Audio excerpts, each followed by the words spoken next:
Aye. Hi. Hello. Good evening.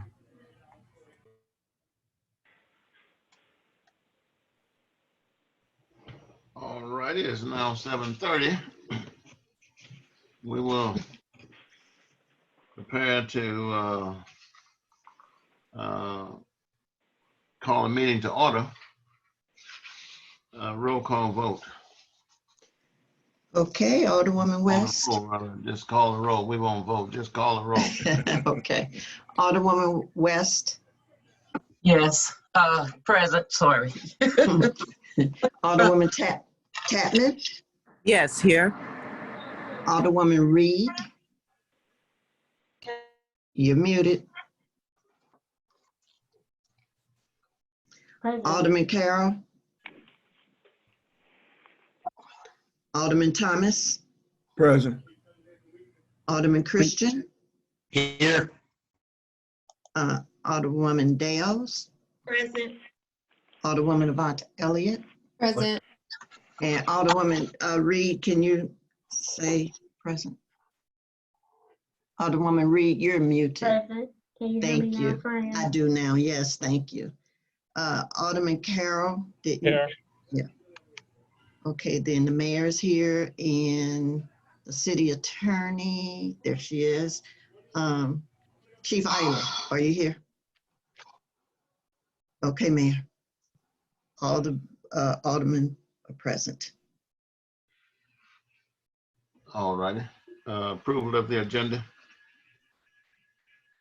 Got someone got their hand up, huh? We gotta go I to can't, that. yeah, I'm trying to find the other thing, but I can't.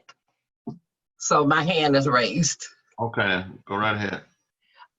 Mayor, I move to, let me put it in the chat. Oh, shoot. I keep just hitting the wrong buttons every time. Okay, now I've messed up. Go, you tell us what you want to do. Oh, I knocked everything off some kind of way. I don't know what I did. You can just state it. I'll type it. Yeah. Okay, I move to add under new business bids for tree removal, number 4, Green Acres.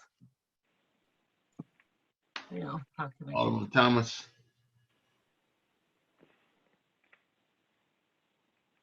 I was going to second the motion, but me on my. But what? no, I was waiting to Oh, okay. for her to finish. Okay. Oh, what did I do?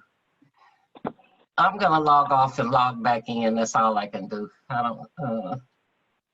Well, we hear you. We hear you. Yeah, I know, but you can't. I can't see you. I can see the person who's speaking. You just need to change it from speaker. From speaker view to full screen. Yeah. Oh my goodness. That's all right. There you are. Okay, we can move forward. Okay. Whew. I tell you. Okay. I second the motion. Okay. All right. Any further discussion? All in favor, say aye. Aye. Aye. Aye. Opposers, nay. Ayes have it. Oh, I oppose. Okay. Ayes have it. Mayor, Yes. my hand is raised to make a motion for a just cause statement concerning that addition. Can I proceed? You did what now? Because it was not on the agenda, a just cause statement has to be made. Okay, well, where are you putting it at? Well, I would like to make a motion to include a just cause statement that the Green Acres bid is being placed back on the agenda after information that it was a part of the city's property. Okay. Does that, Alderman Carroll? I second. Okay. Any other discussion? All in favor, say aye. Aye. Aye. Aye. Nay. Oppose. Ayes have it. Shall we go back to the original motion? The approval of the agenda? I would like to make a motion to approve the agenda as amended with bid for placed under unfinished business. Alderman Carroll, I second. any further discussion? All in favor, say aye. Aye. Aye. Aye. Opposers, nay. Ayes have it. Meeting is, regular presentation of unapproved minutes. There's several of them there. Alderman Thomas, your hand's up. I'll take it down. Here we go. Shit show starts.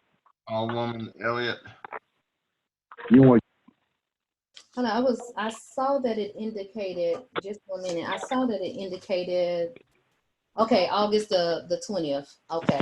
I would like to make a motion for the board to accept the minutes from August the 20th.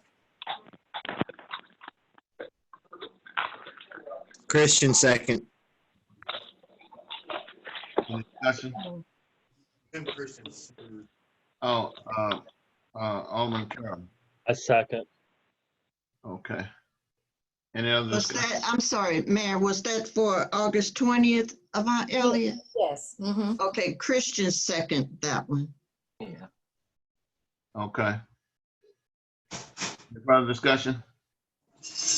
All in favor, say aye. Aye. Aye. Opposed, nay. Ayes have it. Special meeting, All right, 8/7. okay, continue. Alderman Elliott, Okay, I move to approve the August 27th, special board meeting minutes. Christian second. all right. Any further discussion? All in favor, say aye. Aye. Aye. Opposers, nay. All right, 9-3. Okay, I move to amend the special minutes to reflect Alderwoman Reed as being excused, and that any place where there is not a roll call vote, that Fran indicates the mayor asks for yeas and nays.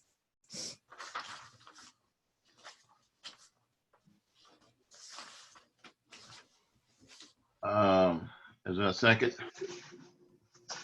I second. Alderman Carroll, I second. all right. Any further discussion? All in favor, say aye. Aye. Aye. Aye. Opposers, nay. Ayes have it. Right. 9-10. All right, I make a motion to, wait a minute, I make a motion to approve the September 3rd meeting agenda as amended. Minutes, the regular minutes as amended. Alderman Carroll, I second. any further discussion? All in favor, say aye. Aye. Aye. All right. All right, I would like to make a motion to amend the September the 10th special board meeting by placing the mayor asks for yeas and nays for all areas without a roll call vote, and to strike under item number D, it indicates that the mayor was in protest of this action.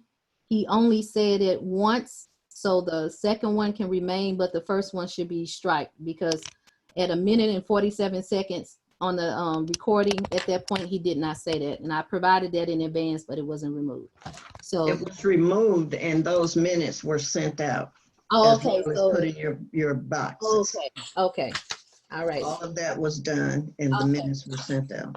All right, so I'm just making a motion to add the mayor's, amend the minutes to add the mayor's, mayor asked for yeas and nays for any area where a roll call vote was not indicated. Alderman Carroll. Second. Any further discussion? All in favor, say aye. Aye. Aye. Aye. We have one more to go. Opposers, nay. I oppose. All right. All right, I make a motion to approve. I make a motion to, I don't think you had any yay. I make a motion to approve the special board meeting on September the 17th as presented. Christian second. All right. Any other discussion? All in favor, say aye. Aye. Mayor, Aye. Aye. Mayor, I'm sorry. But September 17th wasn't a special meeting. That was our regular third Thursday meeting. Okay, she might have that on at the title. Yeah, she got that on the title of the, so we need to amend it to reflect general. Hold on, let me see. Yeah, that's just regular, yeah.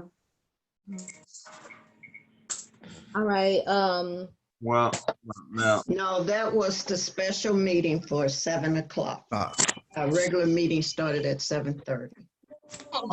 that's correct. So this was the special meeting before the Town hall. town hall meeting. Okay, that's correct. Okay, okay, sorry, thanks, Fran. You're welcome. all right. We got to speak up a little early. We're in the middle of a vote here. I'm sorry, you didn't see my hand, sir. Okay, then. Opposers, I think we got the yeas. Opposers, any opposed? Okay, motion passes. We'll open the meeting up to the public for 3 minutes each, and you may begin now. And I push unmute all. Good Anyone evening. public who wishes to- Good evening. This is Anthony Green. I live at 9228 Wardall. I want to first thank all the participants in the activity this last Saturday to clean up Bell Fountain neighbors. I do appreciate all of the effort that was put into cleaning our neighborhood and giving it beautification and having it look presentable to the public at large. My question is either to the treasurer or to the board. I was walking along Newby Road, I believe it's Newby, and one of the residents, and I can give the address later, indicated he'd been in the neighborhood for 27 years, and that road has not been paved, to his knowledge. There have been potholes tried to put in, but he said 27 years. And I just want to either have the supervisor of streets kind of verify that.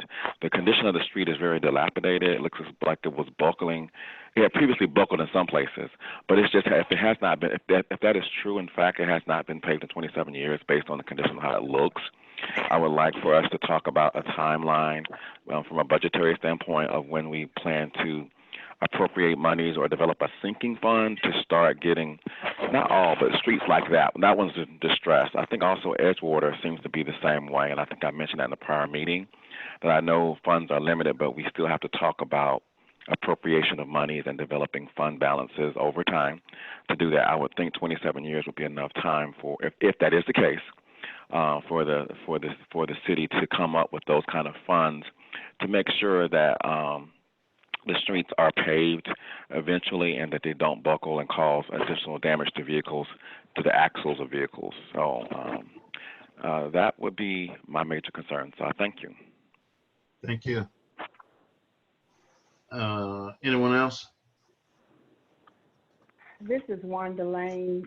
Can you hear me? Is my voice heard? I can hear you, yes. Okay, all right, because my computer's doing something weird on my phone, and I don't know. Mayor, I would like to have permission to read the summary of what happened at the Board of Aldermen workshop on Tuesday, September 15 at City Hall. It's a little over 2 pages, so I may go over the 3 minutes by a little bit, but I am asking your permission to do so. Okay, granted. Okay, thank you. The following is not an official account of everything that happened at the Board of Aldermen workshop on Tuesday, September 15, 2020 at 6 p.m. In attendance, Mayor Pearson, City Clerk Stevens, board members, Alderman Thomas, Alderwoman Dales, Alderwoman Tatman, 3 members present. Board members absent, Alderwomen Reed, West, and Avant Elliott, Aldermen Carroll and Christian, 5 members absent. Mr. Pat Kelly, Executive Director of the Municipal League of St. Louis, made a workshop presentation to the board on the structure of 4th-class cities, operations and procedures, meeting management, and Robert's Rules. Per Missouri statute, the mayor has authority to call any city meeting. The mayor sets the agenda for all public meetings. The mayor determines what will be allowed to be on the agenda based on relevancy and time. Per Missouri statute, 4 alderpersons may call a meeting, which is called a special board meeting. Mayor still presides over the special meeting. In Mr. Kelly's 22 years of public service, 14 years as a mayor, 8 years as an alderman, he can only recall 1 special board meeting. This is rare and is usually reserved for emergency reasons only. That is, mayor is out of town, ill, or dies. Once the agenda is set, in order to introduce any amendment to the agenda, the matter may be introduced under new business to be discussed at a future meeting, particularly if votes will be anticipated. The public must have been made aware of new topics on the agenda. Mayor has the authority to veto any ordinance. To overturn a veto, there is a supermajority requirement of the board. On this board, that number is 6. Robert rules, standing orders, codes, rules, resolutions carry no weight. They are not law and cannot usurp an ordinance or state statute. Robert's Rules of Orders is a guide for conducting meetings and making decisions as a group. In other words, the book is about procedures for meetings and not about what is legal. That is, it is not a law book. There was a discussion regarding the August 12th meeting, which was called by the president of the board with less than 24 hours notification. There was discussion regarding 5 members of the board's attempt to enact decisions made by the 5 members at that meeting, despite their knowledge that the August 12th meeting is being challenged in the Attorney General's office for the legality of the meeting. There was discussion regarding the president of the board instructing the city clerk to alter the content of what happened at that meeting. Specifically, Alderwoman Dales and Alderwoman Thomas repeatedly objected to the legality of the meeting, yet the city clerk was instructed by the president of the board not to include their objection. No one has the authority to instruct the city clerk to amend or remove anyone's comment from a meeting. Only that individual can amend, retract their own words. Additionally, citizens' comments have been removed from the board meeting minutes per the president of the board. Citizens' comments have been a part of our minutes for decades. The interjection of the parliamentarian training was discussed.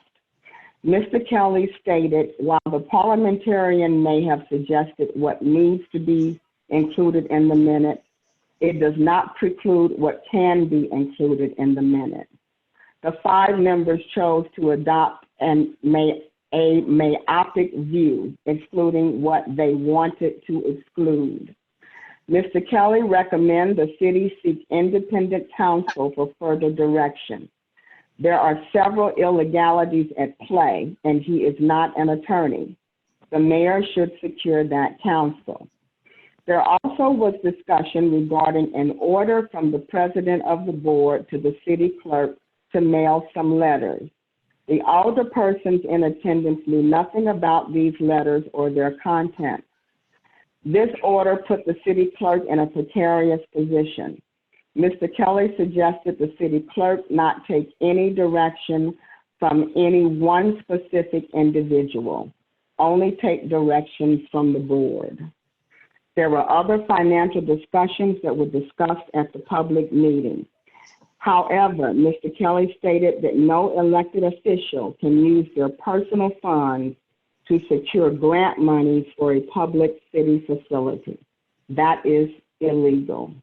In conclusion, Mr. Kelly stated that people need to understand their boundaries. Those are his words. And after 22 years of experience of being an elected official versus people with 2 years and one with 3 months, that is an understatement. This meeting was recorded. Anyone can submit a sunshine request and get your own copy so you can listen to it for yourself. Finally, I'd like to say, Mayor, I've had some discussions with some of our city employees who are under a lot of stress because of individuals who are insisting that they perform work that is outside of their regular workload, and it's causing an awful lot of stress. So my recommendation, just as a citizen, citizens need to be aware of that. We have employees who feel that they're working in an unsafe and hostile working environment, and I would recommend that you, as their manager, direct them on how they should receive these email requests for investigations that they just don't have the time to do. That's it, Mayor. All right, thank you. Anyone else? Anyone else from the public? All right, then we'll bring the meeting back.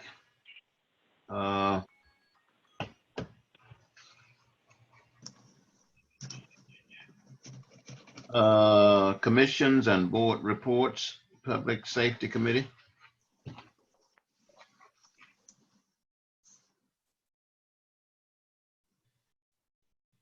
No one from Public Safety? Is there a hand up and I don't see it? There's not a hand up, Mayor. Youth Commission?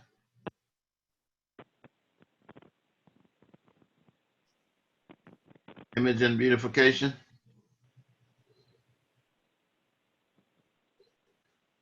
Jim, Alderman Christian.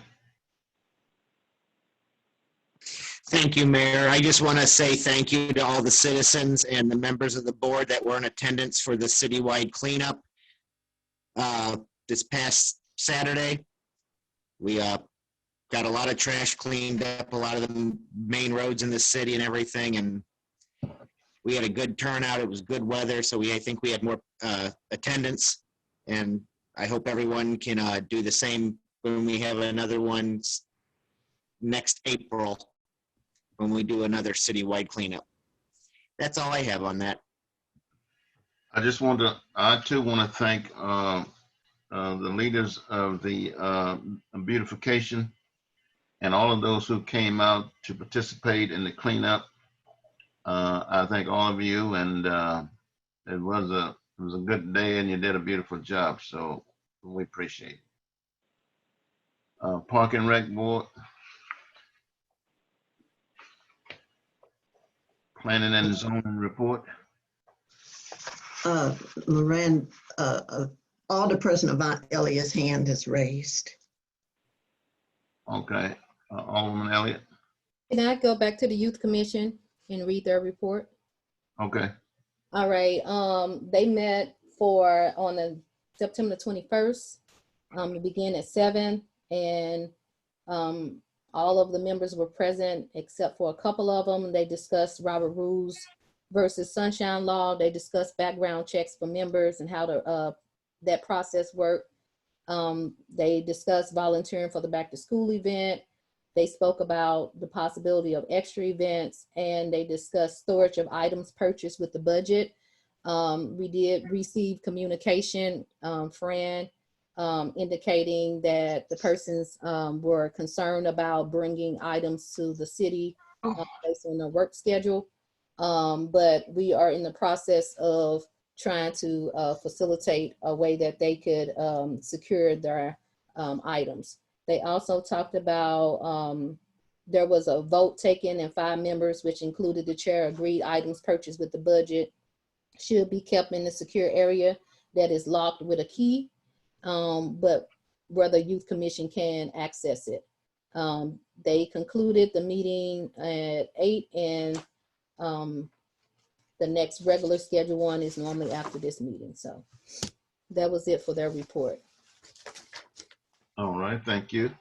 Okay, Mayor, I can't raise my hand on here, but Martha from the Parks and Rec, she called before I left work and said if she wasn't here to read the report, she wanted you to know, everyone to know that someone called off work, and so she's working late. Okay. Thank you. Alderman Carroll. Alderman Carroll, your hand is up. I said I have the Public Safety Commission's notes if you want me to go through those. Go right ahead. Okay. Members present were John Costner, Ebony Hartfield, Susan Burke, Fire Chief Goldstein, Police Chief Eiler, and Alderman Carroll. Acting Chair Costner called the meeting to order at 6:30 p.m. Alderman Carroll acted as secretary and called the roll. All members were present except for Ebony Williams. St. Louis County Prosecutor Wesley Bell provided a presentation. He provided statistics about crime, with most crime being committed by 18 to 24-year-olds. Prosecutor Bell discussed the importance of education, employment, and mentoring of this age group. He also discussed diversion programs and deferred prosecution agreements. Prosecutor Bell answered questions from members of the commission and the public. There was the election of officers. John Costner made a motion to nominate Ebony Hartfield as secretary of the Public Safety Commission, and seconded by Susan Burke. The motion was passed by 3-1. John Costner agreed to remain acting chairperson until a replacement is elected. Chief Eiler mentioned that there were 3 use of force policies that have been created. Chief Goldstein discussed the upcoming safety summit. He is working on getting fire detectors. Chief Goldstein also discussed the CERT program and exploring different avenues to get people involved. 24 people are needed to hold the class. He also reported the commission should work on emergency operating plans to address natural disasters. Chief Goldstein related that it would be important to have mutual aid agreements with public work departments from other municipalities. He suggested the city have a representative from the street department on the Public Safety Commission. Chief Goldstein also recommended that the city look into a notification system via text to alert residents of emergencies. We did a community policing events calendar. The Chief Goldstein and Chief Eiler had already worked on having a Halloween drive-through. October 31st from 6 to 8 p.m. They're going to hold a coffee with the chiefs, the police and fire, November 18th or 19th. I think it's 19th. I got the wrong date here in the notes. At 9 a.m. at the rec center, and then a Christmas parade will be held on December 19th at 2 p.m. with Santa Claus going through the neighborhoods of Bell Fountain neighbors. And the meeting was adjourned at 8:25 p.m. Thank you. Planning and zoning. Planning and zoning held its regular meeting on September 14th. There were a number of matters on the agenda. First off was an item to review an application for subdivision of the property at 10223 Lewis and Clark. But it was learned that there may be no need to subdivide the property as the buyer is considering purchasing the entire site. There was a discussion regarding where to insert language pertaining to basketball hoop locations on residential property. This was in light of the newly approved nuisance ordinance. A couple of options were discussed, but the proposed language did not apply to permanently installed basketball hoops, so it was voted to table this matter to another meeting. On regulations impacting political signs, there was a discussion regarding concern pertaining to political signs in section 2991, signs in residential districts and their effect on freedom of speech. The city attorney provided some case law the same day, which commission members did not have an opportunity to review first. Motion was passed to table this discussion until members have been able to review it. William Simmons, a resident of Sherwood Hills subdivision, explained the need for lighting at the entrance to his subdivision, which is located at Lewis and Clark Boulevard and Haviland Drive. He requested Ameren install 2 dusk to dawn lights at the entrance of his subdivision and has paid for their operation over the past 4 years. He presented a bill to me requesting charges for operation of these lights to be turned over to the city going forward and to consider reimbursement for the past 4 years. I recommended that he present his documentation to the board for their approval. And the last item, we had an application for an in-home child care as a home occupation. This was at 9961 Northampton Drive. Toya Steed was the applicant. Skipping to the conclusion there, and I can explain more. Planning and zoning is recommending granting a conditional use permit by the board permitting Ms. Steed to operate an in-home child care as a home occupation under section 2996 1J under the following conditions. The first is that no more than 4 children in addition to her own children be cared for at any one time, and that her home passes inspection by the local fire department. I have more explanation here I can go through. I'll try to make this brief. We met with Ms. Steed, who explained her desire to provide childcare in her home, operating from 7 a.m. to 6 p.m., Monday through Friday. She's always liked children, and operating an in-home childcare service would allow her to work with children full-time. She has 2 children of her own, a 5-year-old and a 17-year-old. We explained that the city limits operation of home occupations to no more than 20% of the interior floor space per section 29-9 subpart 4 definitions.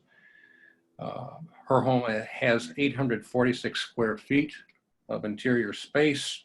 20% of that is 169 square feet. And in accordance with the Missouri Department of Health and Senior Services, they require 45 square feet per child for infants and toddlers, that is children that are 0 to 24 months old, and 35 square foot per child for preschool and school-age children, basically children that are more than 24 months old. And depending on the children cared for, she would be limited to caring for 3 or 4 children in addition to her own, and a spreadsheet listing number of children allowed by age mix was given to her. She presented an inspection document from the state to the city engineer indicating her home has passed inspection, but she must receive a business license from Bell Fountain Neighbors to proceed. She stated the state inspector said the only thing left for her to do is to be licensed by Bell Fountain for her to move forward. The city engineer acknowledged the document, but felt his responsibility is to ensure safe egress from the home in case of emergency. He felt more comfortable with an inspection from the local fire department before certifying as being qualified for this business. He noted the second means of egress from the home required going through the garage to get outside. It is an unusual arrangement, but probably was standard or allowable at the time. Motion was made to recommend a conditional use permit for operation of this home care business to the board with the condition that a maximum number of 4 children be cared for in addition to the applicant's own children, and a satisfactory inspection from the Riverview Fire District. The motion was seconded and passed with 5 yeas and 1 abstention. All right, thank you. Thank you.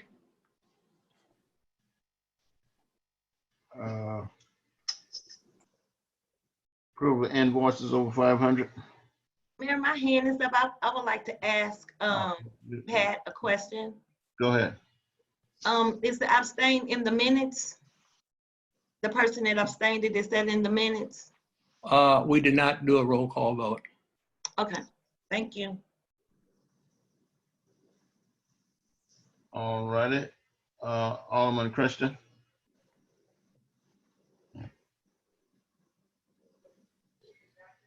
Thank you. I just would like to ask Chairman Barrett if with the approval through the Planning and Zoning Commission, is Planning and Zoning asking for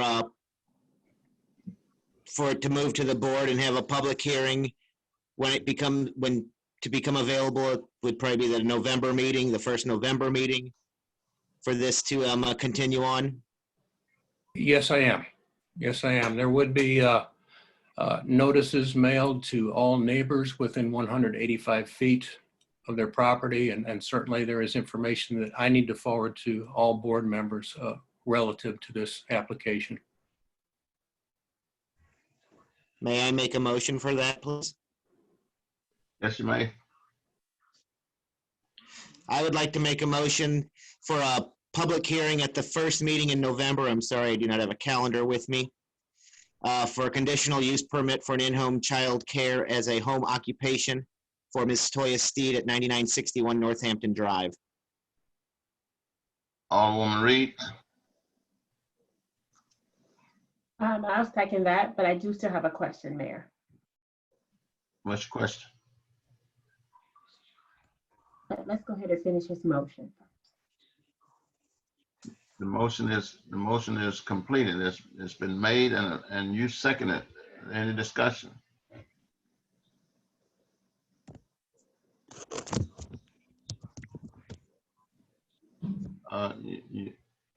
No, not on the motion, Mayor. I'm sorry, I had a question for the chairman of Planning and Zoning.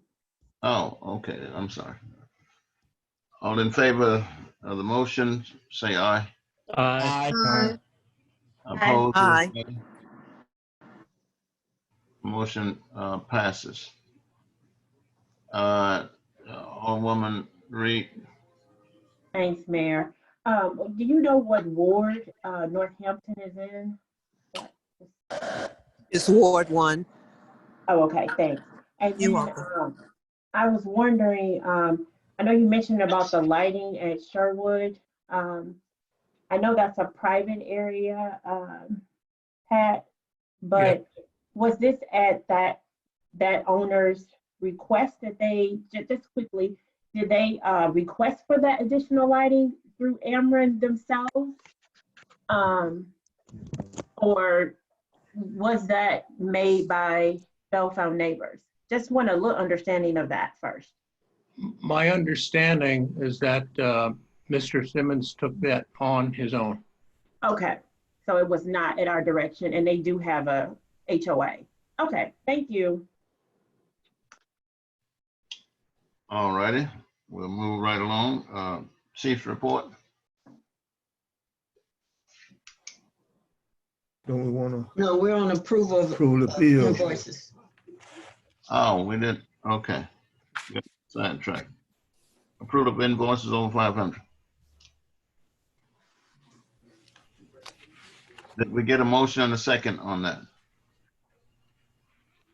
You got a motion and a second on the meeting for the first week in November. Did you put that in the chat, Christian? Yes, I did. Thank you. Yes, Okay. Mayor, you got a motion and a second. And Well, you got yays. On approval of the invoices over 500. That's what I'm referring to. Oh, no. Alderwoman Dale's hand is up. Alderwoman Dales. Okay, just to be clear, I would like to make the motion. However, I have one check detail for a total of $20,409.82. Let me just go back. Okay, I'd like to make a motion to pay the bills. We have several different amounts, well, a few different amounts here. Okay, I have it. I'm sorry, I have it. For a total of 13 items for $51,282.45. And the other one is for Weezy Construction for $2,128.98. Christian, second. Are there any further discussion? If not, all in favor say aye. Aye. Any Dales, opposed? did you put that in the chat? I can. Yeah, it needs to be there. Okay. Thank you. Are there any opposed? Ayes have it. Chief's report. Thank you, Mr. Mayor.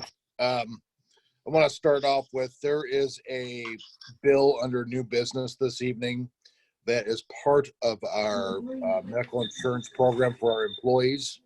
It is an employee assistance program. Last year, the EAP program was kind of tied with the insurance at the time. This year, we had to go with an independent company to provide those benefits to the employees. I was not aware that it involved an actual agreement with the city. So that's why you are seeing that on the agenda tonight. It is for all employees. And when that comes up, if anyone's got questions about what the EAP program offers, I'm more than happy to answer questions. As Alderman Carroll had discussed, I am doing some revisions to the police department's use of force policies. We have three. The first is how we respond to resistance incidents. Next is how we respond using our techniques and weapons. And the third is how we investigate those response to resistance incidents. I have already vetted this through command staff, through my line level staff and our insurance company. There's a couple more things that I do need to do with it before I finalize it. But it's a good solid policy with some nice additions to it to make it more contemporary. The Public Safety and Crime Prevention Summit is this Saturday, October 3rd. I'm going to let Alderwoman Tapman discuss that under her report. But I do want to mention that I did write the COVID plan for that event. St. Louis County did approve that plan, and I have documentation of that. I will also be giving a presentation during that event, about an hour or so. It's 3 basic parts. One's called Back to Basics. It's just talking about how we interact with government and we become more effective and efficient as a community and a government together, how things work. So I still get a lot of questions on who will I call for this, how do I handle that? And I'm going to try to address those concerns at that summit. Second, I'm going to talk about these use of force policies I just discussed. I'm going to go in more depth about them. And last but not least, I'm going to discuss our body-worn camera program and give you some information and some demonstrations on how they work, what we use them for, and their limitations as well. Everyone's familiar with the CARES Act money that's been filtered down from the federal government through the state to St. Louis County. The original phase 1 submission was due, actually was due tomorrow. There was a huge caveat that St. Louis County had put out in the solicitation that we were to complete, and that was public safety payroll was not eligible to be expensed as a CARES Act reimbursement. Originally, when the CARES Act was passed, the federal government stated explicitly that first responder payroll was an eligible expense due to COVID. As of 2 days ago, there's been information that's been disseminated. Apparently, my interpretation is that the Department of the Treasury Office of Inspector General kind of frowned upon that. And as of right now, they are changing the what we need to submit to receive that money, and to support the presumption that public health and safety payroll is substantially dedicated to mitigating the COVID-19 emergency.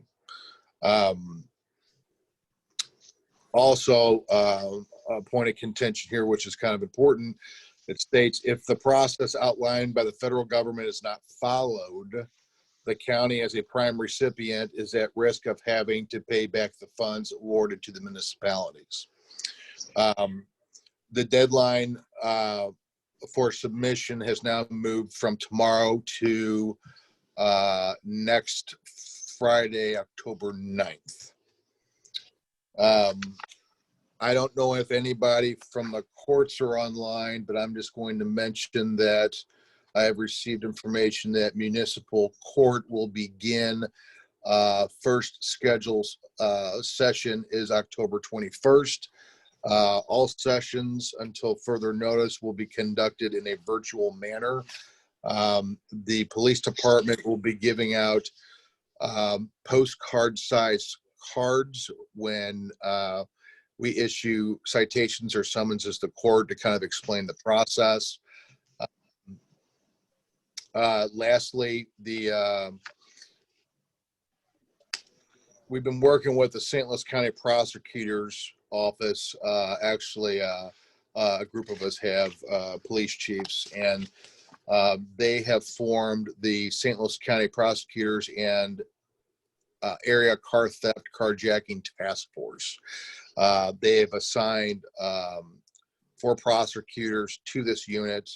They have a lot of federal backing, ATF, DEA, FBI, and a few other federal resources. The objective of this task force is to get the people that are committing these crimes, which quite a few of them are habitual offenders, to get them off the street as quickly as possible and as long as possible. Aside from that, that's my report. All right, thank you. Alderwoman Tatman, are you going to be able to stay? Do you want to make your report around the activity that's coming up Saturday? Yes, sir. I'll be able to stay till then. Okay then. Thank you, Chief. And I'm just off video. Huh? I'm just off video for now. Okay then. All right, very good. City Attorney. Thank you, Mayor, and good evening, all. I do not have a report tonight. Okay. Unfinished business, Family Dollar liquor license. Mayor, my hand is up before you continue. Okay, let me see here. Alderwoman Dales, yes. Okay, before we go into unfinished business, I'd just like to make a statement that I won't be participating in any investigations because it's related to closed session, things that should be discussed in closed session. And I just wanted that for the record. Okay. Thank you.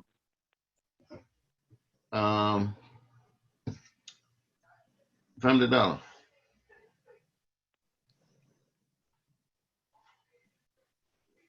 Who's presenting on the Family Dollar? I'm sorry, that would be me, Chris Basler. Okay. Good evening, everyone. Thank you for allowing me to attend the meeting today. Just wanted to discuss the opportunity for us to receive a beer and wine license for packaged liquor at Family Dollar. It's an opportunity for us to continue our one-stop shopping approach for our customers, as well as add additional revenue for us, which will allow us to continue to hire, promote, and eventually remodel that location. Is there any questions I can answer for anyone? I have a question. Yes. Alderwoman Dales, you got a question? Yes. Proceed. Mr. Basler, is that the correct way of pronouncing it? Yes, ma'am. Have you been in that store? I have. Yes, ma'am. So do you plan to remodel soon? Well, we actually had a visit last week from our senior leadership from Virginia, and they're coming back next Wednesday, and they'll be back again on the 26th. So it's moving along nicely. We hope so, and it's one of those it's above my pay grade kind of thing. I want to do it tomorrow, but it's not up to me. So what is your position with Family Dollar? I'm the district manager. Okay. And I just want to be honest with you as a patron of Family Dollar. That's not a store I would go to. Normally it's dirty. It doesn't have the things that a store in West County would have. I think for the employees, there should be some type of security there. I don't know if there is because I don't go there. For the safety of the people who work for you, the store is needed in the city of Bellefonte neighbors. A lot of people can walk there, but they deserve better from Family Dollar. And I'm hoping that you can give us and make sure that the people in this community receive much better than what they've received. Because it's unfair to go into a store that's dirty, that does not have a lot of supplies. Some of my senior residents are fearful for going in that store. And it may be also regarding the other things that are surrounding, but they will not go in that store and they want to. So I just hope that you understand that I'm not trying to, put you on the spot or anything. We just want better for our community. Oh, no, ma'am. I completely understand. So to give you a little background, I didn't take over this market until the middle of March of this year. And I met with actually the fire chief was my first week because he had gone into that store, and to your point, it was a disaster. So we spent the next 2 weeks getting it cleaned up and and rearranged. And unfortunately, we've gone through 2 store managers since then. So I have a great store manager there that started 2 weeks ago. And I have personally been at that store every day for the last 10 days as we continue to try and prepare for the next visit so we can get the place remodeled. So I hear exactly what you say, and I was not pleased with the way the store is, and I can tell you that it is going to be better. And hopefully for the safety of the staff. Yes, ma'am. I'm not sure if Family Dollar does this at any of their other stores, but there needs to be some type of security for the safety of the staff. We do have a greeter. He's works for loss prevention, but in order to make it a softer sounding position, we call him a greeter instead of a guard. But he is there 5 days a week, and at this moment, that's all that we can afford in the budget. We try and stagger him so he's there at different times during the week and different times during the day. And then we do have, I don't know if you're aware, but we do have fully monitored surveillance all day long. So we use a company called Interface, who has cameras and watches our business all day long, and has actually called the police for us when someone has gotten unruly or they've seen someone trying to shoplift. They'll give an announcement over the phone to try and scare that person off, but at the same time call the police.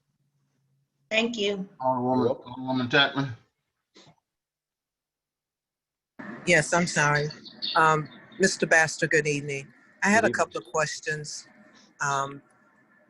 Could you share with us the reason why Family Dollar chose that location to sell alcoholic beverages, number one?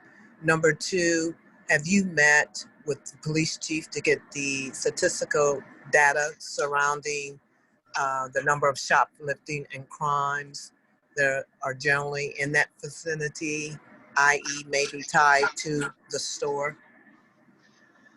To answer the second question first, no, I have not met with the police chief, only the fire chief. And to answer your first question, we have chosen, and again, above my pay grade, but we have chosen, I believe, a dozen of our 70 locations within the St. Louis metropolitan area to put in beer and wine based on the volume of the store. So this is one of our best volume stores. So we know we have the foot traffic to support it, because it's we're not going to have liquor. So it's going to be beer and wine, and it's going to be based on whatever our marketing team believes is the right item for the marketplace. So it's not based on statistical data as far as consumption or customer needs. It's based on a marketing strategy of the stores that have the highest volume in certain communities. Yes, that, but on the flip side of what you said, there are some not higher, but as high volume stores that already have a full service liquor store either across the street or within 500 yards. So it makes no sense for us to put that into that location. All right. Thank you. Pat Barrett. Good evening, Mr. Bassler. You touched on a statistic there that got my attention because I looked at it earlier today. There are 68 Family Dollar stores in the greater St. Louis area. There are 14 liquor licenses, 4 out of that 68 granted by the state of Missouri. To, I guess, tag on to what you stated, Ruler Foods, which is just down the way from the Family Dollar store, also sells beer and wine. I was just wondering why isn't that being rolled out to all Family Dollar stores? Based on 2 things: volume and the fact that there may or may not be someone within 500 yards that also sells. Okay, well, as you can probably tell, we have very mixed feelings about this. We have our own social issues here that we would prefer to not have. Hopefully, security there will be very good, and we will see an improvement in the operations compared to what we've seen in years past. Yes. I mean, I can only speak for what I've done in my career prior, and since I've been here in March, my district continues to grow and improve in performance. And this store, if we would not have lost our 2 store managers in the last 3 months, we'd be a lot further along than we are today. But we're trying to make inroads on that. Has the salary for that store manager been increased in order to help retention? I don't think it's been increased, but we have increased the salaries for the assistant managers, which then relieves pressure off the store manager. Okay. Well, and I can tell you, if I could just add one more thing, I did actually put in yesterday for this, I have 14 stores, and for 7 of them, this is one of them, I put in for an increase for our cashier level as well, because that's where we love to get our assistant manager ranks from. And we're at $10 an hour, and I have proposed $13 an hour for all of my cashiers effective immediately. So that went up today to finance, and I'm waiting to hear back from them. Okay, thank you. Alderwoman West. Thank you, Mayor. So I have a question, Mr. Basco. Do you have the areas in which these other stores are located that is selling wine and beer?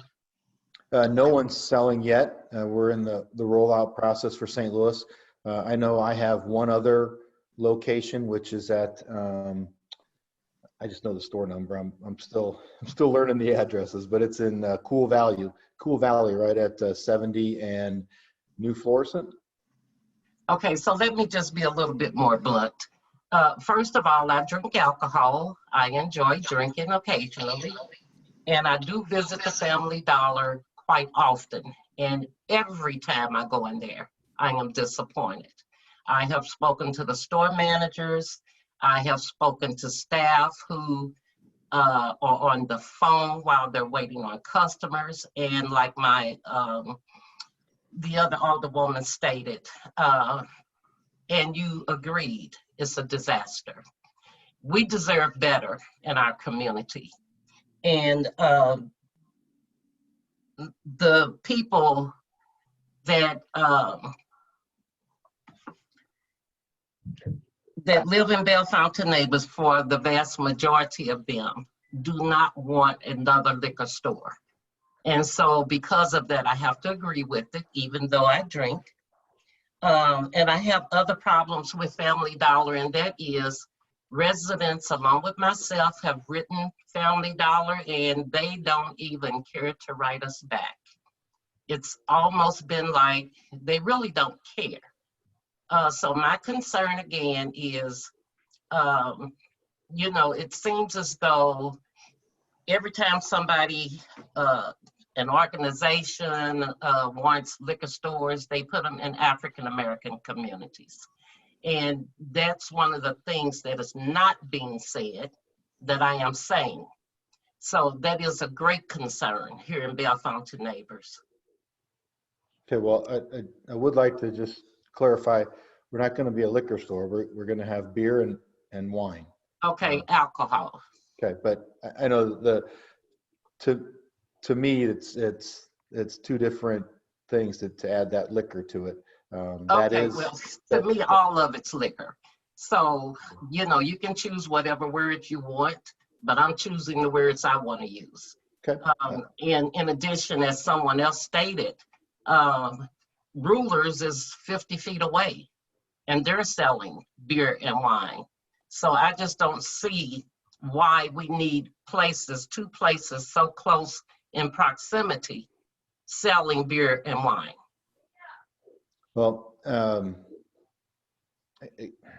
I can only answer for the studies and around the volume and the one-stop process. I can tell you that we have customers that go next door and buy produce, and they come next door to us and buy milk and medicine and soda because we don't carry produce. So, I mean, ideally, we would be one store that carried it all, or they would be one store that carried it all. And we're just trying to present the best package for the best total package for the shopper. And I understand you saying that you're trying to get it better, but Family Dollar is a joke with the drug addicts and the thieves that go in there. They know when your delivery date is, they go in, they steal as much as they can. Like I said, I'm a regular shopper. I say all the time, I'm gonna stop going in there because it's a hot mess. But I like patronizing stores in my own community because it benefits my community. However, I picked up a bottle of aspirin where the box was empty. I've done that on several occasions, picking up something where the box is empty.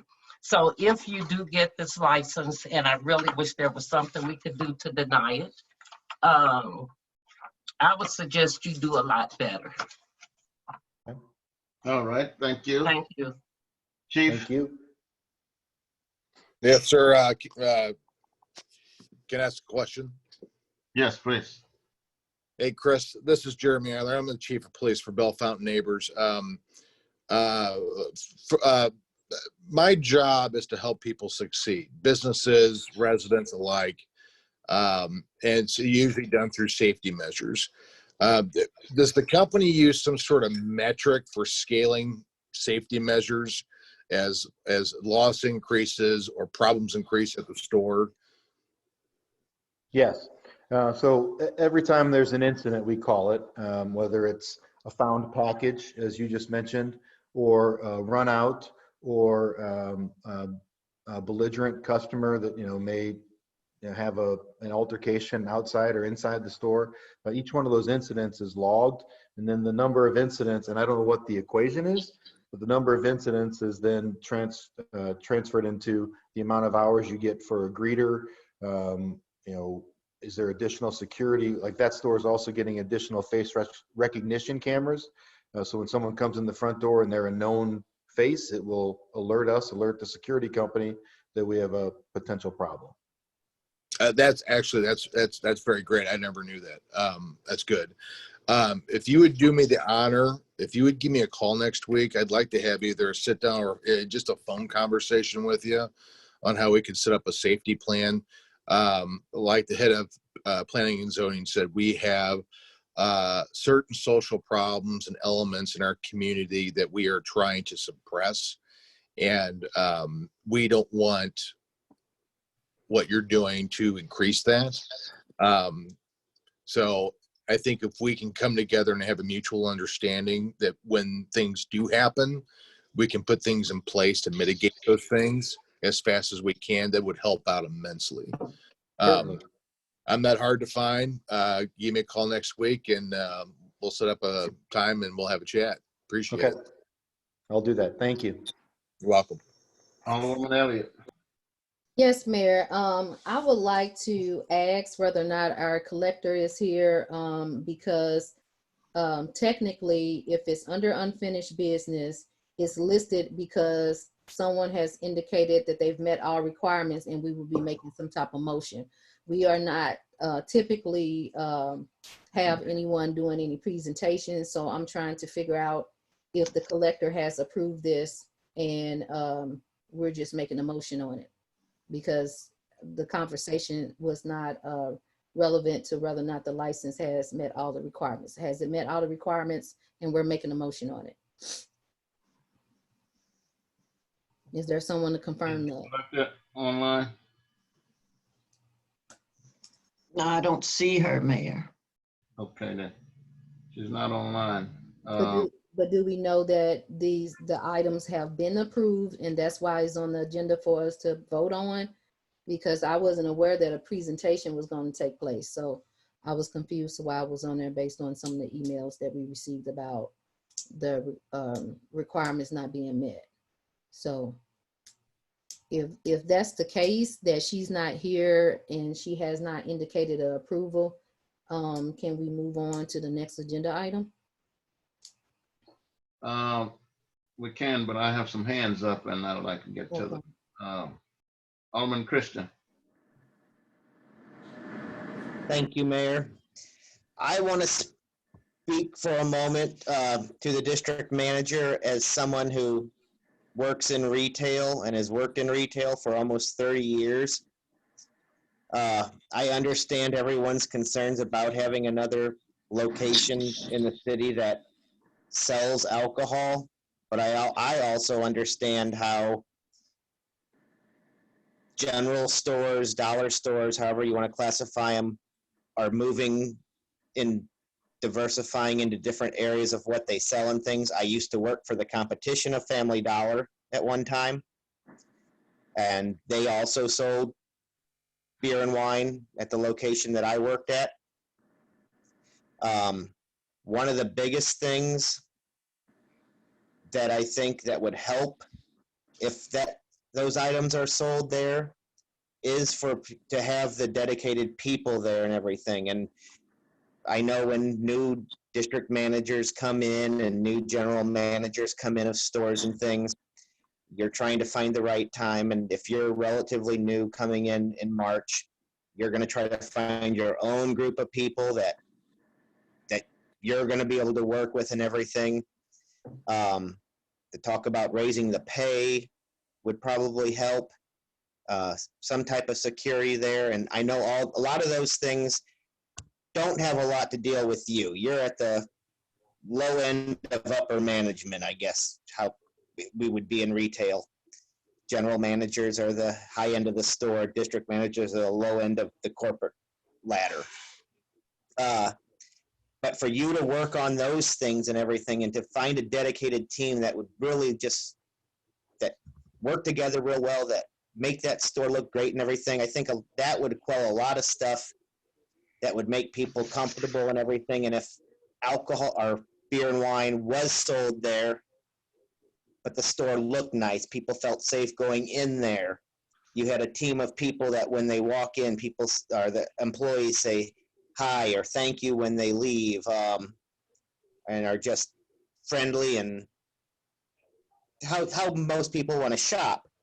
That would make for a much better experience there and everything. But also as Family Dollar in that shopping center, it would be nice to see a Family Dollar could also talk to the landlords of the place to help make the entire shopping center more appealing to the area and everything. I know Ruler is the main tenant and everything, and it's owned by them or Kroger.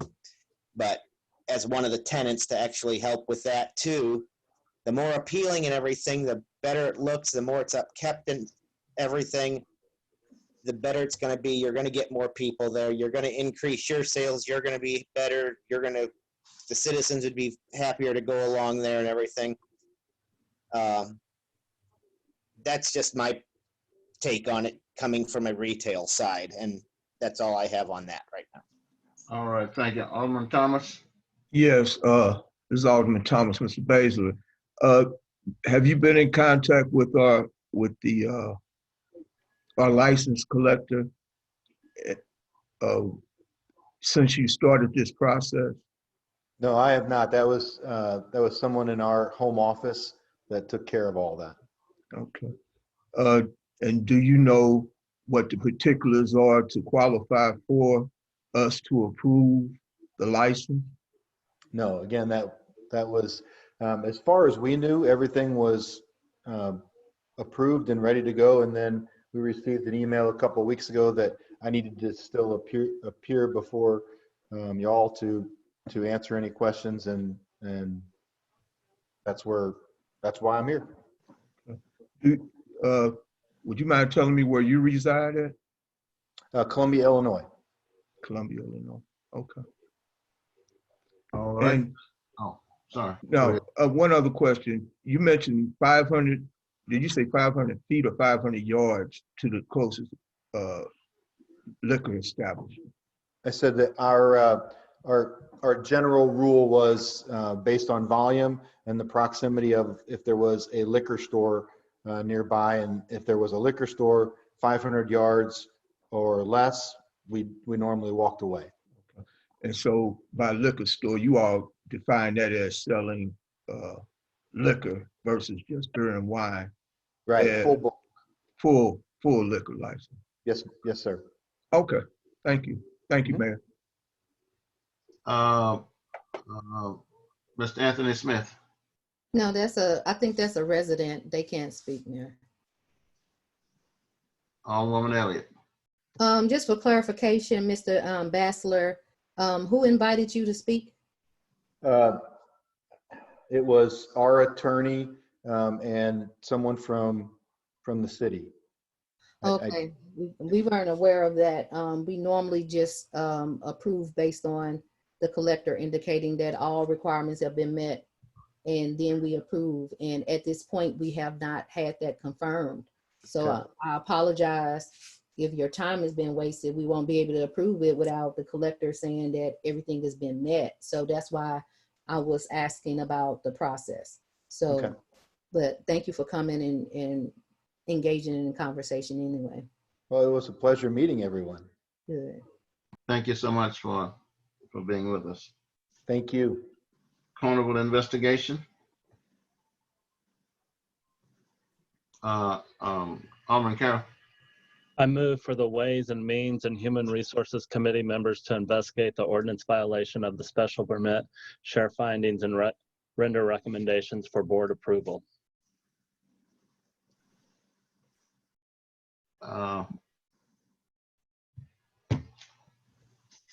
Let's see, Alderwoman Reed. I second the motion. Are there any discussion? Yes, Mayor, I wasn't aware that the Ways and Means Commission has been formed by you. Well, it is not completed. It is in the process. So I'm assuming that this motion means that when it is completed, then we can proceed with that motion. Because it will be brought to the board for the individuals to be, the citizens to be on the Ways and Means Committee. Well, we just, like I said, we haven't completed it yet. Okay. It's still a work in progress. And then we can bring those things to that committee. So was there a second on that motion? I'm sorry, I don't know. Second. It was second. We was in discussion. Alderwoman Reed seconded it. Okay. Any other discussion? All right. Mayor, I have my hand raised, please. Oh, I'm sorry. Alderman Tatman. I guess my questions is similar, and I just wanted for clarification. So are we tabling this motion until the committee is actually formed, and then we'll bring the motion back up for consideration? Well, I think the proper thing to do would be to table it, because committee, he's recommending the committee that's not, that's really not there yet. That was And my question, sir. Yes. nothing that's going to be done at this point about it until the committee is completed. There's nothing that can be done, really. All right. Alderwoman Elliott. Yes, I wanted to make a point that we do have committee members already on Ways and Means, and it was voted on by, I believe, the entire board as a standing committee, along with the standing orders. If it was not all of the members, it was the majority of the board. So we do have Ways and Means members at this point. It's Alderman Thomas. Oh, okay, Alderman Thomas, yes. Yeah, Mayor, can I ask if you could ask Alderwoman Elliott when that was done and who those members are? What meeting? Mayor, I can answer that. All right, go ahead. It was the second regular meeting of July. We adopted those committees in that meeting, and I believe it was the first or the second meeting in August where Alderman Christian outlined job descriptions or parameters for those committees. And it's in the notes. They both of the votes, I believe, were unanimous. But meeting, what was the date of the meeting? Well, whatever the second regular meeting of July is. I mean, do you have a calendar there? No, I'm saying, you saying the second meeting in July, and then you said it was approved, or you said something about the meeting in August. On July 16th, that Okay. was this, around that, I believe it was that date where we formed those committees. Okay. And then Alderman Christian, I believe it was the first meeting in August, maybe it was the second regular board meeting in August. He came up with parameters to those committees, and we all voted on that then too, and approved it. And Mayor, could you ask him who those members are?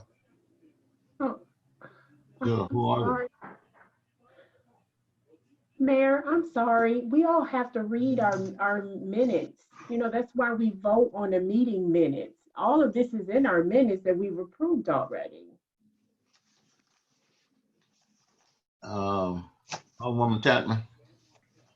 No, I was just gonna ask the same question. I meant to lower my hand for clarification, the actual meeting dates.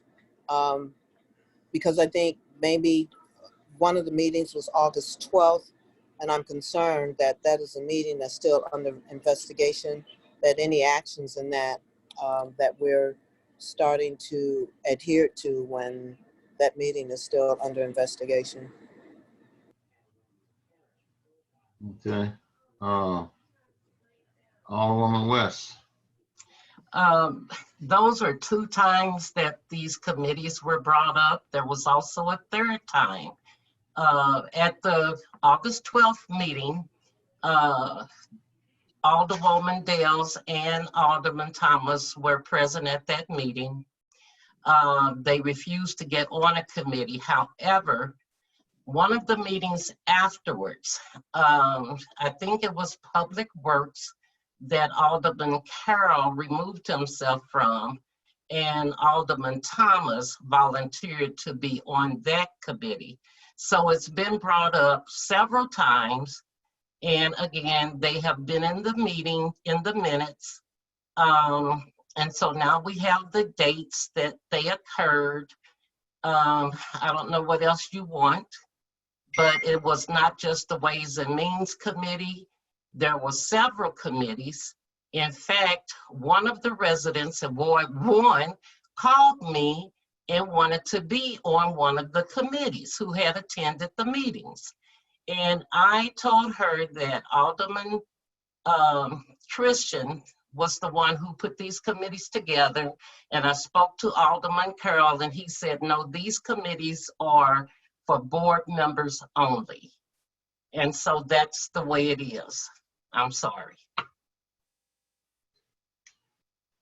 Alderwoman Chapman, your hand is still up that you have Alderwoman Elliott. Yes, just a point of correction. I believe it was the Accounts Payable Committee that Alderman Carroll had allowed Alderman Thomas to sit on. But as it stands, Alderman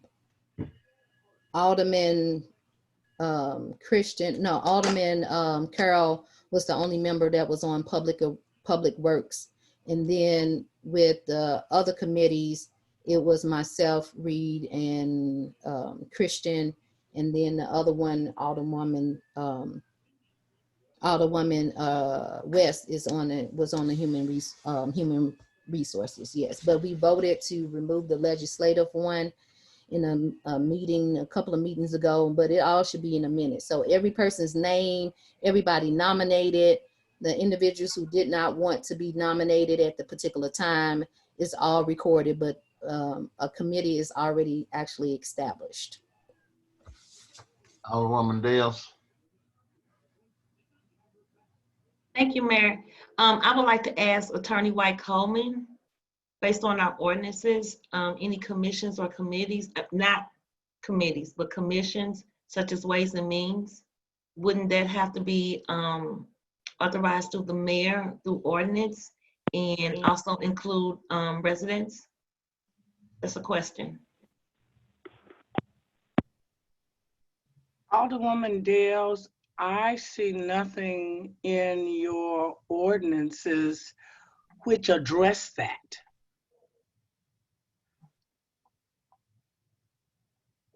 But certainly. Thank you. Yeah. Hello? Hello? Hello? Hello. You wanna mute that person? That person has been muted. Okay. All right, Alderwoman Dales, you finished? Yes, sir, I'm sorry. Okay.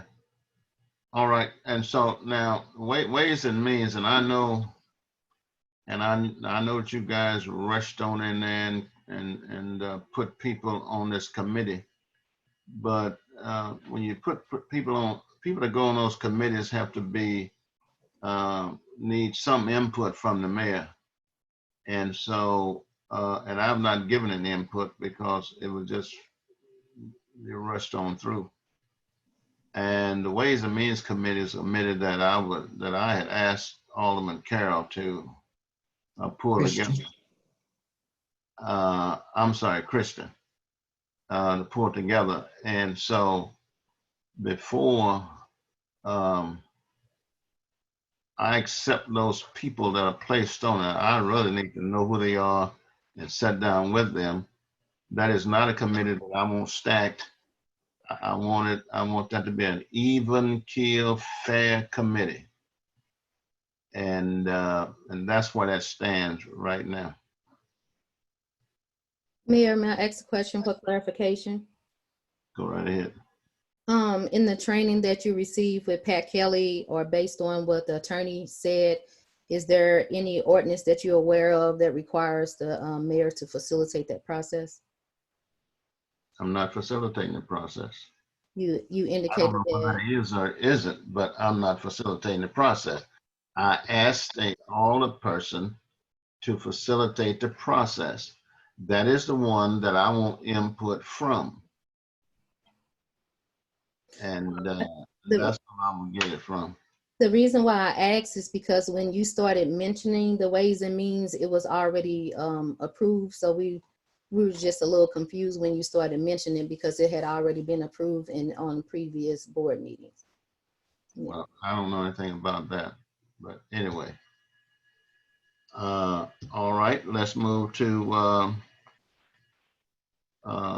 forgery Mayor. case. We hadn't taken the vote yet. Yeah, we need to do a roll call vote, Mayor. Yeah. All right, all in favor, well, state the motion. It's in It's the in the chat. chat. I move for the Ways and Means and Human Resources Committee members to investigate the ordinance violation of the special permit, share findings, and render recommendations for board approval. All right, all in favor, say aye. Aye. Aye. Aye. Opposers, nay. No. Nay. All right, sounds like the motion passes. Can we get a roll call vote on that? There you go. Roll call vote. Alderman Carroll, Yes. Alderman Christian, Abstain. Alderwoman Tatman, Tatman, you're muted. We're not laughing at you, sister. Hey, that's okay. No. Alderwoman West, Yes. Alderwoman Avant Elliott, Yes. Alderwoman Dales, No. Alderwoman Reed, Yes. and Alderman Thomas. No. Okay, so you have 1, 2, 3, 4 yes, 3 no's, and 1 abstain. Okay. Um, Mayor, okay. Alderman Christian, do you want to change your abstention and vote one way or the other? Honestly, no, because Okay. to be honest, I'm going to No, pee you- people off on the side of 4, and I'm gonna pee people off on the side of 3. Yeah, no, you cannot ask for somebody to do the vote. Thank you. No, you cannot. That's out of order, Mayor. Yeah, but an extension from our training, we were told abstention is like a no vote, Christian. So go ahead and No, just. I'm not voting But no he on it. abstained, and that's his vote. it's that simple. My vote is abstain, Which is because not a vote at all. I'm not, well, if I can, I'll vote present and just, No, either I way, was however you want to record it, it's abstain. I'm not voting yes or no. Right. Okay. All right. Mayor, you want me to move on with the next motion? I have my hand up, please. Hold up, I'm looking. Alderman Chapman. I just want it for the record. In the parliamentarian and the training, they said an abstention vote is a no. So I wanted that on the record, which means that would be 4-4. All right, put it in the notes. It's there. It's Let's on the move. recorder. 4-4 is a tie. No, I did not vote no. Thank you. I'm saying abstention in the parliamentary training.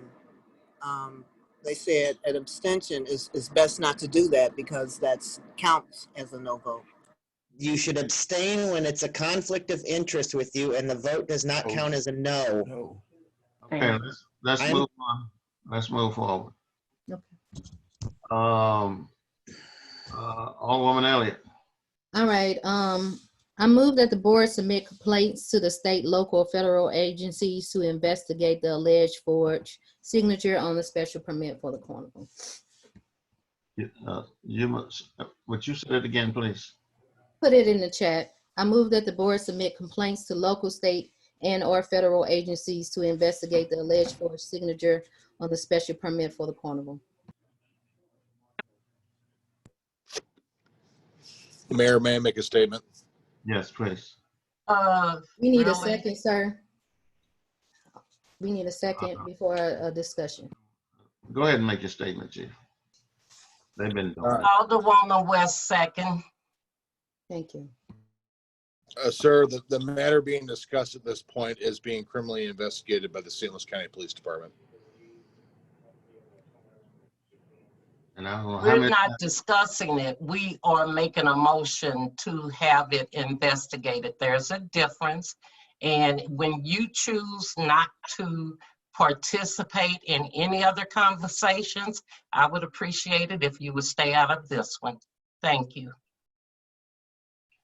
It is already being investigated by St. Louis County. How many times do we have to state that?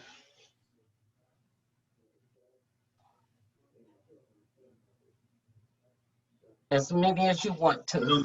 So, well, right, as many as you want to, but it still don't mean nothing. Okay, then if it doesn't mean anything, why do we keep going through this?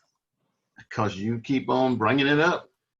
Okay then, but it doesn't mean anything. So if it doesn't mean anything, it's been a motion, it's been seconded, and now I think we need a vote. Oh, we're in discussion. We're in discussion. All right, keep discussing then. No, I just want to make a statement. I think. Alderman Chapman, I'm sorry. I'm sorry. I spoke out of turn. I'm sorry, Mr. Chair. I just want to make a statement because I think our police chief is well experienced and versed in trying to assist us and decision-making and any other input that he has. I just think the statement that was just made was uncalled for. I appreciate the chief's input, even though when it's maybe not favorable to me, but I do err on the side of leaning on those who have expertise and who try to lead and guide us during this process. That's all. Alderman Thomas. Yes, it's already been noted, and it was requested from an alderperson to the chief to do an investigation, and the chief passed that investigation to St. Louis County, which has been stated before. And if our minutes reflected the trueness of our meetings, then we would know that. This is under investigation. I don't see any reason for, and I'll read that the board submit complaints to local, state, and federal agencies to investigate the alleged forged signature on the special permit for the carnival. It's being investigated already. We've contacted the local, we contacted the state, and at some point, somebody made a statement on social media that the FBI had been contacted already. So I'm trying to figure out what is it? We gonna just contact them again, then they're gonna look at Bill Fountain like they don't know what they're doing. And that's all I have to say right now. Okay. All right, all in favor, say aye. Aye. Aye. Opposers, nay. Nay.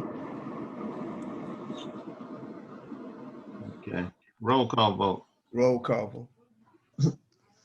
Alderwoman Chapman. Y'all can see me again. No.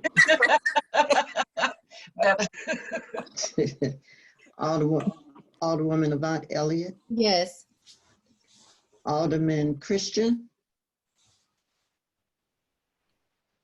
Christian, you're muted. No. Alderman Thomas. No. Alderwoman West. Yes. Alderwoman Reed. Yes. Alderman Carroll. Yes. So Dale's, do I ask you? You said you wasn't going to participate.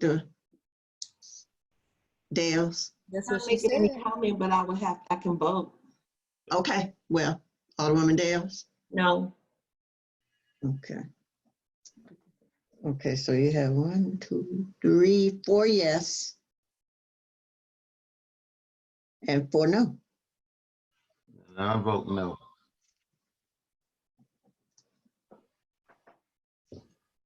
All righty. Ordinance violation. We just did that one. Alderman Carroll. I thought. Where are we on number C on 11C on the agenda? I'm sorry. Or are we? 11. Okay, We're we're on on 11, B2. No, we did that one. Now we're going to 11C. Okay. I'm sorry. I jumped ahead. I'm sorry. Well, Alderman West. I'm sorry, did we do 11, 1 and 2? Mm-hmm. Okay, so, excuse me, this is where I made the amendment to the agenda to address the tree removal at number 4, Green Acres. So, Mayor, point of order. We're on 11C, Alderwoman West. You're under new business. We're still under unfinished business.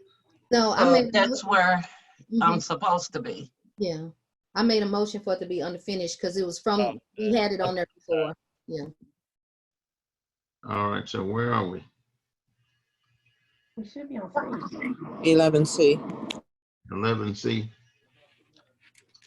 So would that be me because the agenda, okay, thanks.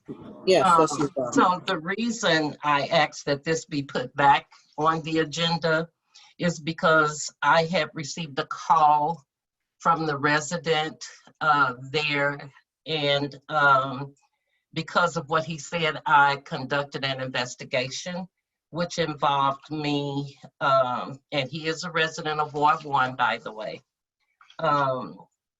So I called Mr. Joe's last name. I hate to call people by their first name. Costner. I'm sorry. The building department director. Raven. Mr. Raven, thank you so much. You're welcome. And he had gone out to investigate at that property and found that it was indeed in Wilderness Park. He also contacted St. Louis County, who confirmed that it was in Wilderness Park. Therefore, oh gosh, I'm gonna have to make a motion. Guys, it's hard for me to see because of my vision. So can I get someone to type it in for me? Before you make your motion, there's another hand up. Amy, did you have some input in this?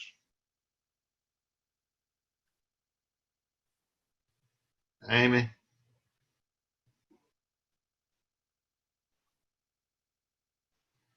Let me see if she's muted. Okay, can you hear me now?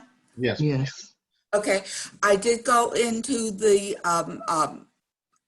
Judy's office in the inspections, and we did look over the Zoom video of the property. It does look like the tree is in Wilderness Park. Thank you, Amy. Okay. So, due to the findings of the investigation, I move that the board vote on the 3 bids that were taken to remove the tree at number 4 Green Acres. You mean one of the 3 bids, don't you? I'm sorry? One of the 3 bids? Yes, what did I say? Vote on the 3 bids. Well, Now it's actually 3 bids, so we'll have to determine which one of those 3 will be accepting. Yeah, when we choose one, then that's the one we'll vote on. Right now, I don't know what those 3 bids are, so. Well, I do. Okay. Let me go through all of this paperwork. Mayor, Yes. on the bids, they include a Hopedale on some of them. Should we be voting for that as well? For the tree, Hopedale. There's a tree at Hopedale that is included on the bids. So it looks like it was a bid for an address at Hopedale and Green Acres. So May I explain? Yes, please. Okay, there are 2 bids. There were 2 trees that the street department were looking at to have taken down. One of them was on Hopedale. That is something that the Bell Fountain neighbors has jurisdiction over, and the street department would be responsible to remove. The other tree was in Wilderness Park, and that is part of the Parks and Recreation Department. That's why there's 2 different bids. Okay, the one bid on Hopedale has already been removed because they have a line account in the budget for tree removal where the Parks Department does not. Okay, because there have been so many dead trees that had to be removed this year, the Parks Department and the Street Department could not allow the street department to absorb all these trees, and the tree in Wilderness Park should be considered, you know, a Parks and Recreation tree. So it has to be a different kind of line agreement. Okay, so we should just be voting to approve the contract for the Green Acres for Green Acres. That's correct. Okay, thank you for that clarification. Okay, so if anyone else has, okay, so I will, to the best of my ability, read these. From Gamma Tree, we have a bid for number 4 Green Acres of $4,500. For T&L Tree Service, and somebody correct me if I'm wrong, y'all know about my vision. We have a bid for $6,200. And one for Jewelry Tree Service, DRURY, for $5,900. No, the Bedford Brewery is $2,450. Oh, well, what am I looking at? That was the total bid for both of the bids. Oh, okay, thank you. Bid it out. Thank you. So I stand corrected. The bid for Drury is $2,450. Oh, no, I'm sorry. It's not 2,450, it's 3,450. Okay, so let me start over, should I, or just go to make the correction? So the Just make the correction correction, Barbara. okay, the correction for Drury is $3,450. Correct. Okay, thank you. All righty, Alderwoman Reed. Thanks, Mayor. I just wondered, I don't have those bids in myself neither, but one was 6,900, 6,800. Was that for both trees too? That seems extreme when Drury was only 34. That was for both trees. Okay, So whoever has these bids in front of them, and first of all, the print is light, and most of you know I'm going blind, so it's hard for me to see everything. So whoever has the correct information, please just read it. Jury has the lowest bid, so if we make if you make a motion for jury to be approved for the tree removal, then we should be fine. Before you do that, there's some other hands. Alderwoman Tatman. I'm sorry, Mayor, I wasn't done. Teresa wasn't finished. Go ahead. Alderwoman, I'm sorry, Reed wasn't finished. That's all right. So is this not a tree that we can have cut down so far? Because I know that parks trees are large. Is this not a tree that we can have cut down and then the street department does the rest? Is that what this bid is, or is this a bid for total removement? Would Amy know that? Because I don't have the bid in. Yes, this tree is probably 50 feet tall and is beyond the capacity of the street department to remove. Okay, because normally they have them cut down so far where they can handle it, and then they can cut down the rest. Right, And this is an extremely tall tree. All right. Alderwoman Tatman. I was just going to second the motion. And also to stand corrected, because I offered information that was given to me from our subdivision treasurer. So I'm glad that it was corrected. And I want to second the motion. Alderman Thomas. Now I was going to ask, has this tree already been, this tree hasn't been removed yet? No, it's still standing. Okay. And also, part of the tree fell on the resident's car, so actually he could have requested that Bell Fountain pay for the damages to his car. Just wanted to throw that in for a point of information. All right, it's been moved and properly second that we would accept that bid.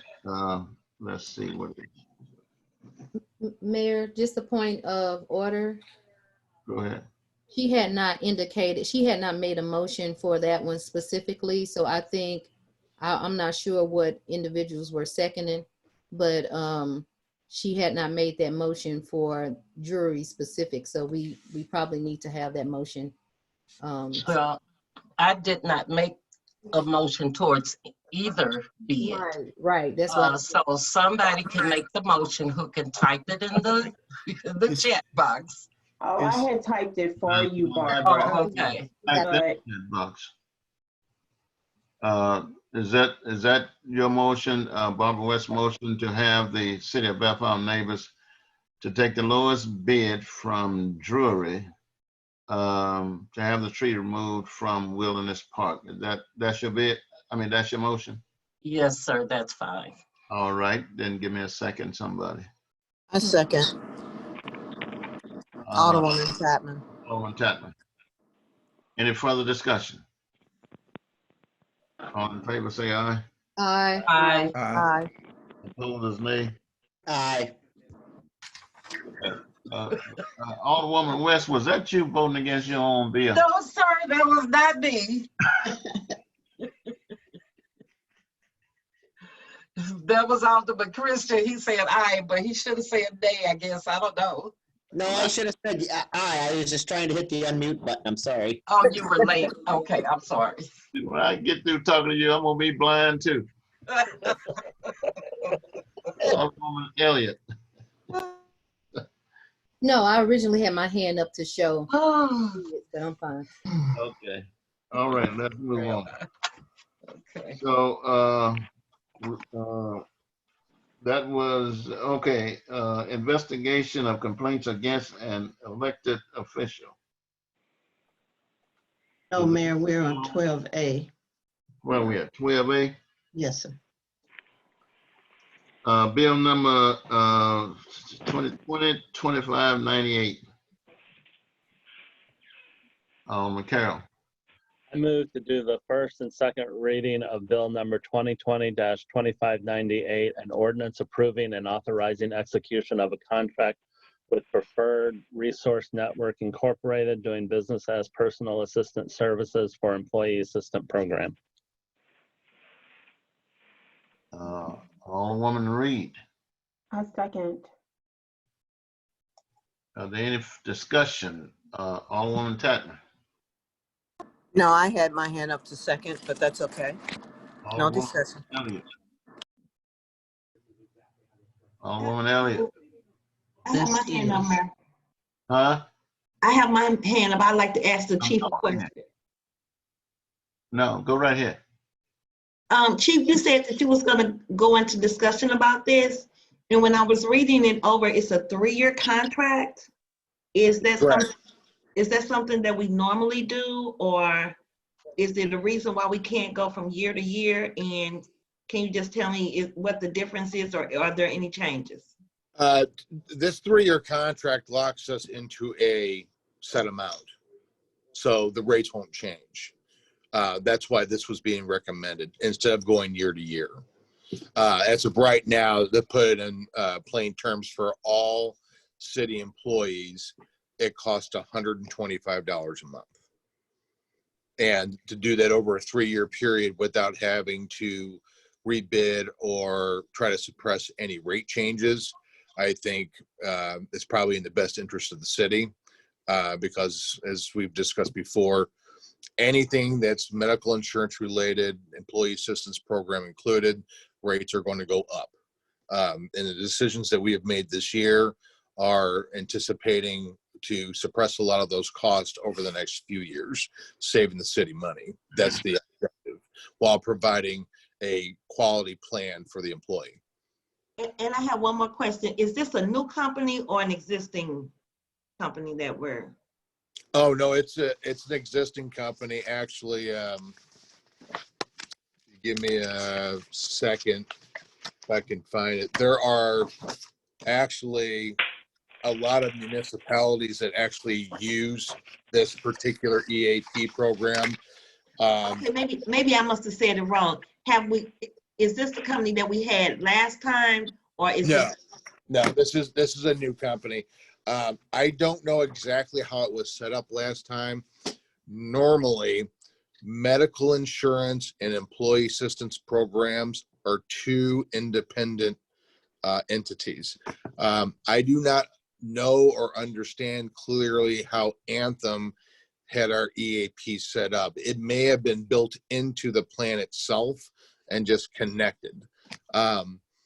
Regardless, any plan that we would have gone with this time, we would have had to search for an external EAP program because we weren't going to continue with Anthem at a 35% increase. Thank you. You're welcome. All right.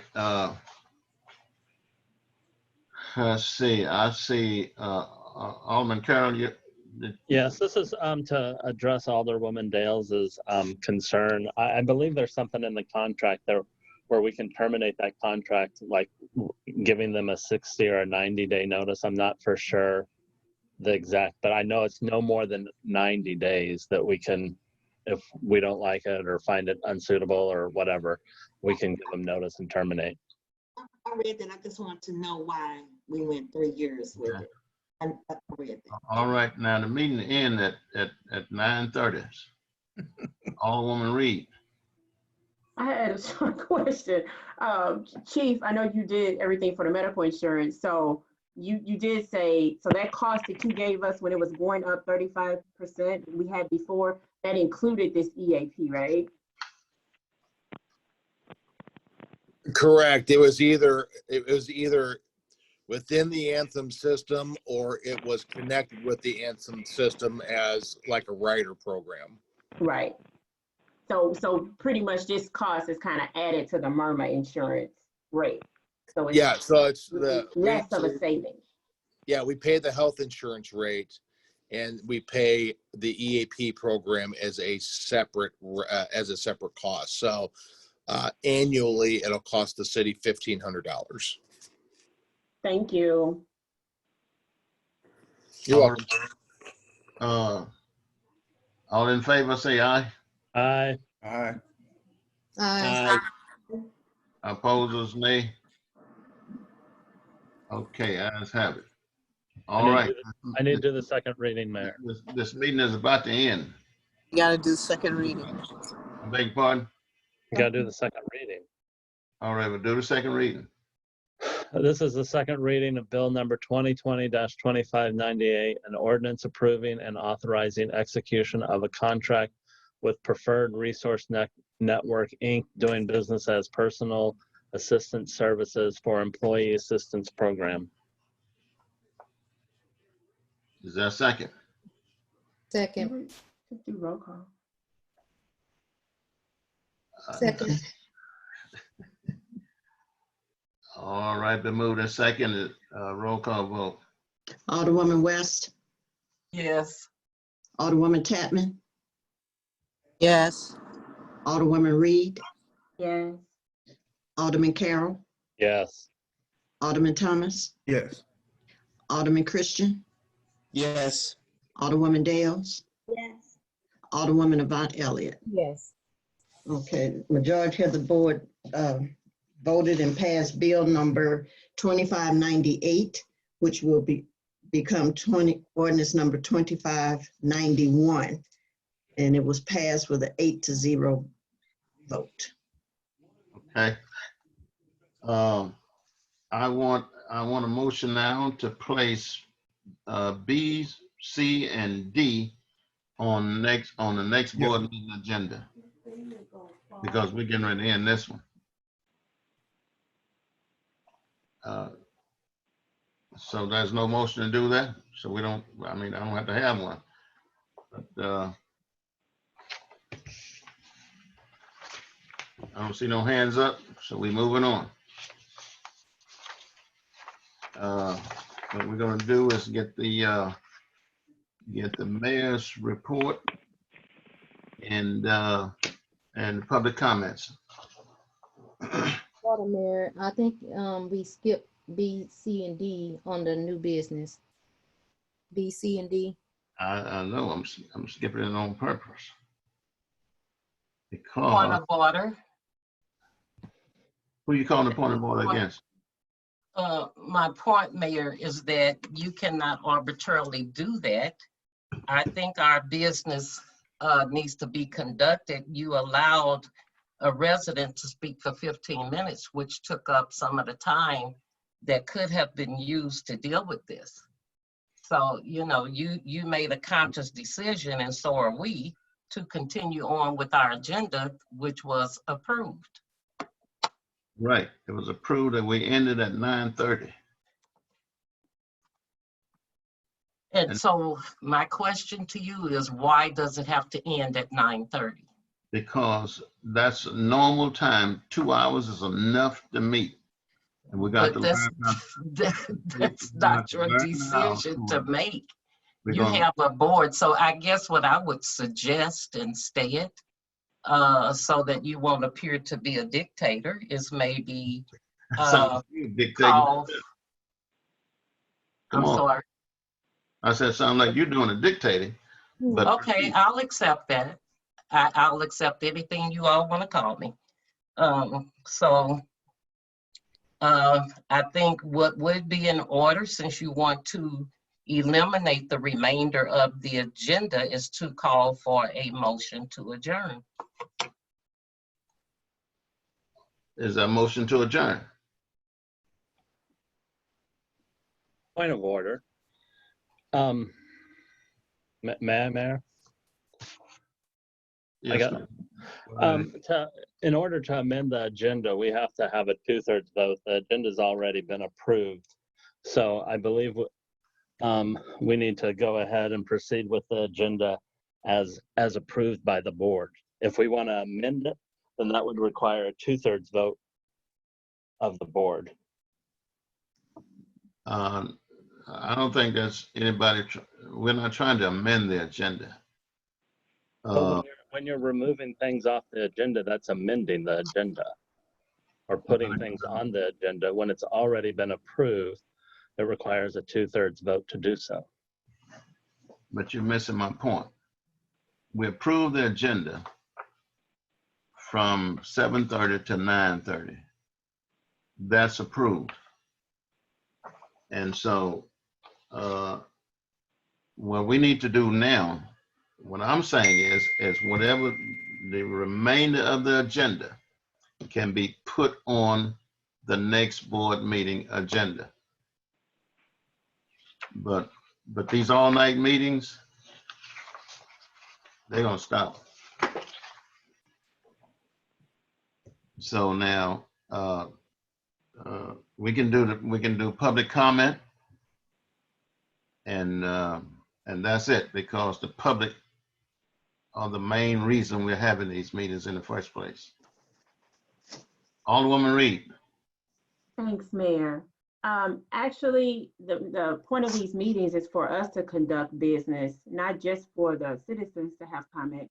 All of our information is on the website. They can contact us at any time. I have residents contact me every day, all day. So it's not, they can reach us anytime. But I guess if you're tired or something like that, or want to end the meeting, you can excuse yourself, and then it can be taken over to finish the remainder of it. And I think if we keep going, we will probably be done in a half an hour. But when we stop like this to debate that we've already approved it, this kind of what's make it kind of long. So I think we would have been done by 10 if we just kept going. But that's all I have to say. Thank you, Mayor.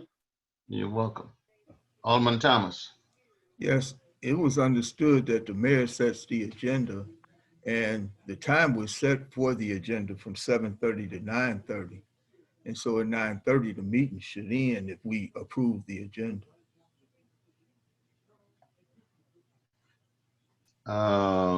Anyone else? All right.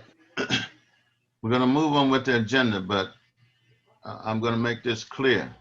We are going to start on time and end on time. All right, proceed.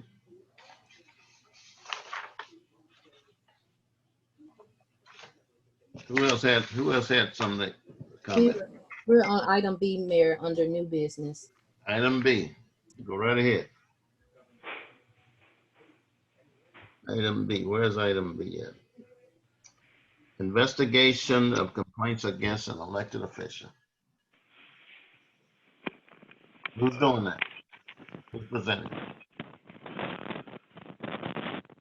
No one is presenting. We'll move Mayor, on. I'm ready. I'll make a motion. I make a motion to, let's see.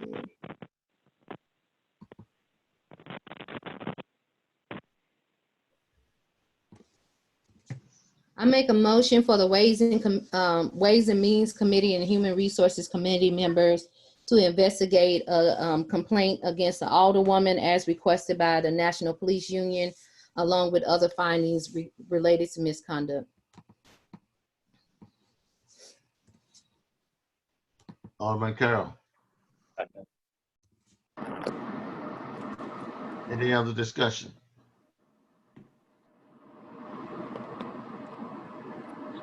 All right, roll call vote. Alderwoman West, Yes. Alderwoman Reed, We didn't have the question, Mayor. We done questioned enough. Do you Well, want? Dinah had her hand up. Alderwoman Tapman had her hand up. I didn't have a question. I say yes. Proceed with the roll call, please. Alderwoman Tapman, No. I'm sorry, hold on. No. okay. Alderwoman Avant Elliott, Yes. Alderwoman Dales, No. Alderman Christian, Yes. Alderman Carroll, Yes. Alderman Thomas. No. 5 yes and 3 no's, Mayor. Okay, motion passes.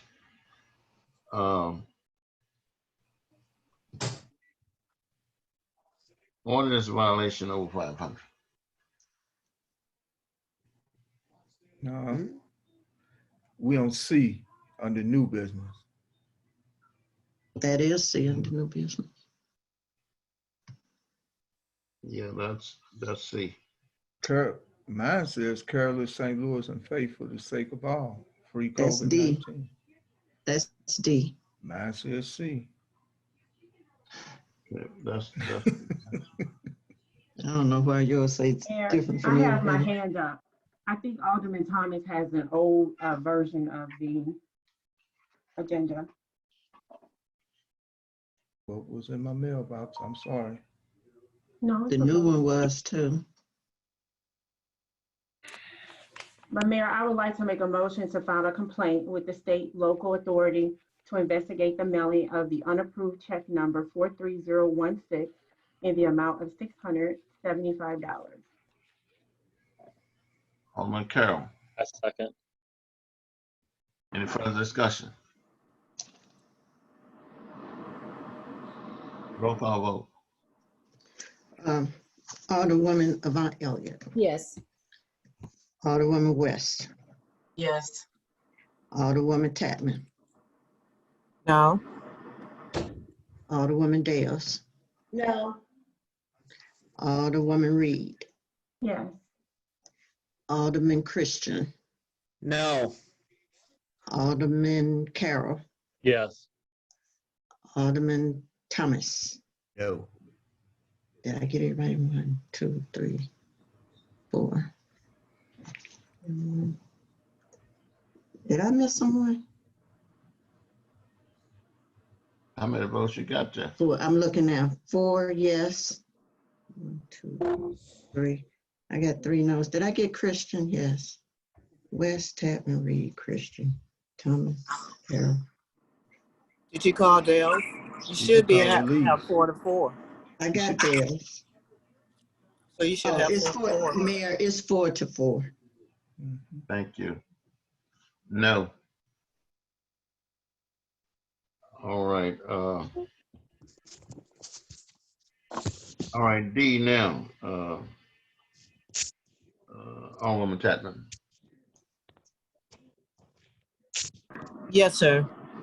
I would like to make a motion that we open the floor for discussion to enter into partnership with CARES STL and for the Faith of All organizations to offer COVID testing on Tuesdays for the month of October.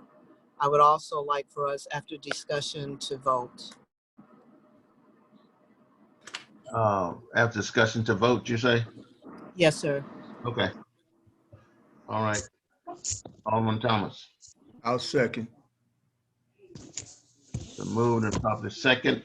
Are there any discussion? Can you put the motion in the chat, Alderperson? Yes. I'm working on that now. All right. Alderwoman Elliott, your hand's up. Yes, if we were to go into an agreement with the CARES St. Louis Faith for Sake for All, that would probably be the fourth person who has rendered COVID testing. Is there a reason why we're not maintaining the health department, which was not something that required a vote of the board based on the partnership that the attorney read? Well, the reason why, we have entities that reach out to us periodically. We also had Athenia reach out to us a couple of weeks ago, but because of all the special meetings, we didn't have an opportunity to take advantage of the date they were offering. St. Louis County, we entered into that relationship on July 10th. It all ended on August 25th. And because they have a criteria with the state that an area where they have to meet a certain criteria numbers, we didn't meet that for that partnership. We did 343 where they were offering testings every Wednesday and Thursday. With CARES STL, it's the same format that we had with our initial COVID testing, where there's no restrictions. So you don't have to have an appointment. You don't have to have symptoms. You don't have to have insurance. What we found out for our area, the data that we collected, that the impediments were the things that we removed for our first partnership, which made it successful. And CARES STL and For the Sake of All offers that same type of testing criteria. There are no impediments, and we found that more people come if they're allowed just to come, walk up, or drive up. And again, they reached out to us, and I thought it was another opportunity to take advantage of offering that service that people constantly are asking and calling for. Now, do we have a MOA? Because for the St. Louis County, we didn't have to vote on it, and then all the other ones had MOAs, and we did not always have them beforehand to see the details, and the details would change. So is there a draft MOA that details? That was attached, yes, that was attached to the email. I don't think she put it in the chat. Yeah, that was attached to the email that I sent out earlier part of the week.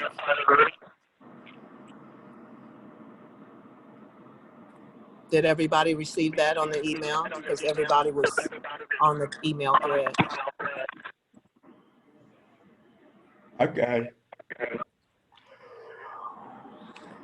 And I have Miss Annie Bishop online, who is the program coordinator for Faith for the Sake of All. If there's any questions that you wanted to pose to her that she could answer. I asked her to be present because I don't like answering questions that I don't have full knowledge of. But we do have the MOU that's been attached. If you have any additional questions, she is available for questions. Getting a lot of feedback, Alderwoman Chapman. I'm sorry. I have a guest. Can you guys hear me now? I have a guest. Better. Oh, okay. I'm sorry. I get away from up under the dryer. I have a guest that's available, the program coordinator for Faith for the Sake of All.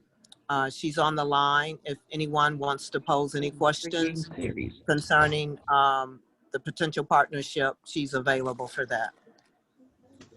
My only question, Mayor, It indicates that FQHC will invoice the client's insurance provider for services rendered when St. Louis County just tested without the request of insurance. And so, like I was saying, I was just wondering why we did not continue with them, where insurance was not was a matter of concern. For the sake of all, they don't require insurance either. You can have insurance or don't have insurance. You can have symptoms or not. And Okay. you don't have to register. You can freely drive up or walk up to be tested. Okay, I have found a statement, and on page 3, you just said billing and payment, and it indicated that statement. So, I'm sorry? I said I located the document, and on page 3, it indicated that for billing and payment, they would invoice the client's Word. Oh, that's the normal practice. If when you show your insurance card, for those who have insurance, when you show your insurance card, that's billed to the They just insurance. tabled it. Those that There's no don't have problem. insurance is paid by the CARES Act. I also, if Annie is still there, if you have any other questions, Alderwoman Elliott, she's there to answer. I asked her to be available because, again, she can answer questions better than I can. Annie, are you there? Yeah, I'm here. Yes, St. Louis County didn't require you to even show the insurance, so I was just trying to understand the difference because people have experienced multiple forms of requests, and so when they say free, if you're billing the insurance, it's not free. So Yeah, yes. I understand the question. Yeah, thanks for asking. So the registration form that we provide to folks who are getting tested ask for their insurance, but we have volunteers available who walk them through the process. And if they don't have insurance, we just instruct them not to put anything on those lines. So basically Care STL will bill their insurance if they have insurance. But if they don't have it, there's no problem with it. And they just leave that part blank. And we just reinforce that it's free for everyone. And as I'm sure everyone knows, all the major insurance providers and, Medicare, Medicaid, everybody is, even if they bill the insurance, there's no cost to the individual. So either way, it's free for them. And the length of time and days for services that you may provide, the days of the week and times that you're proposing. Yeah, so working with Care STL, we were thinking Tuesdays would be a good day. It seems to be a day that they have nursing staff available, more so than on the weekends. And in particular, just based on our calendar and what we already have going on in October, I would suggest October 13th or the 27th. If you wanted to do more than one day, we could probably make both of those days work. But the other Tuesdays in October are already kind of booked up. Okay. Alderman Thomas. Oh, I gotta take my hand down. I'm sorry. I didn't have any questions. And so the current agreement has entered into the 22nd day of July 2020. That will be amended. Who was that question to? I don't, it just says the service agreement says the 22nd of July 2020 that I think you have a draft example of an MOU that we used just kind of as a picture. So what I would do for you all is I would edit all the particulars to your particular location, address, contact information, dates, and then I would send you the updated draft for you guys to sign. So I apologize for those dates being incorrect. I think it was like an example of what it would look like. Oh, okay. I had asked if we had one and it was stated that we did. So that's why I was, okay. Okay. You have a template is what you have. Yeah, but I asked about a MOU for our city. That's why I specifically asked for. Well, we didn't want to give a specific one until it was voted on, but I did want the board to see a template on what it would look like. I didn't want to arbitrarily put our information in there and we hadn't voted in the affirmative yet. Oh, okay, the other ones had been drafted, so that's why I was asking. It was drafted with our information, with the dates and everything before, like the MOA that we did with the church. It was drafted when we voted on it, so that's why. Yes, that was a requirement for them, for their supervisors. That was a required for them. Okay. CARES STM, for the sake of all, didn't require us to have our information. And that's why we took advantage of sending a template out, and that will give everybody an opportunity to see what the verbiage could be, and then having it altered to what we need it to be. Okay. All right, thank you. Amy. Yes, I just wanted to make sure, is this all on the parking lot or is this in the building? It'll be on the parking lot. All right, thank you. Like we did, yeah, like we did all the other testing. It'll be on All the right. parking lot. I just wanted to make sure so that it wouldn't interfere with any of our programs. Thank you. You're welcome.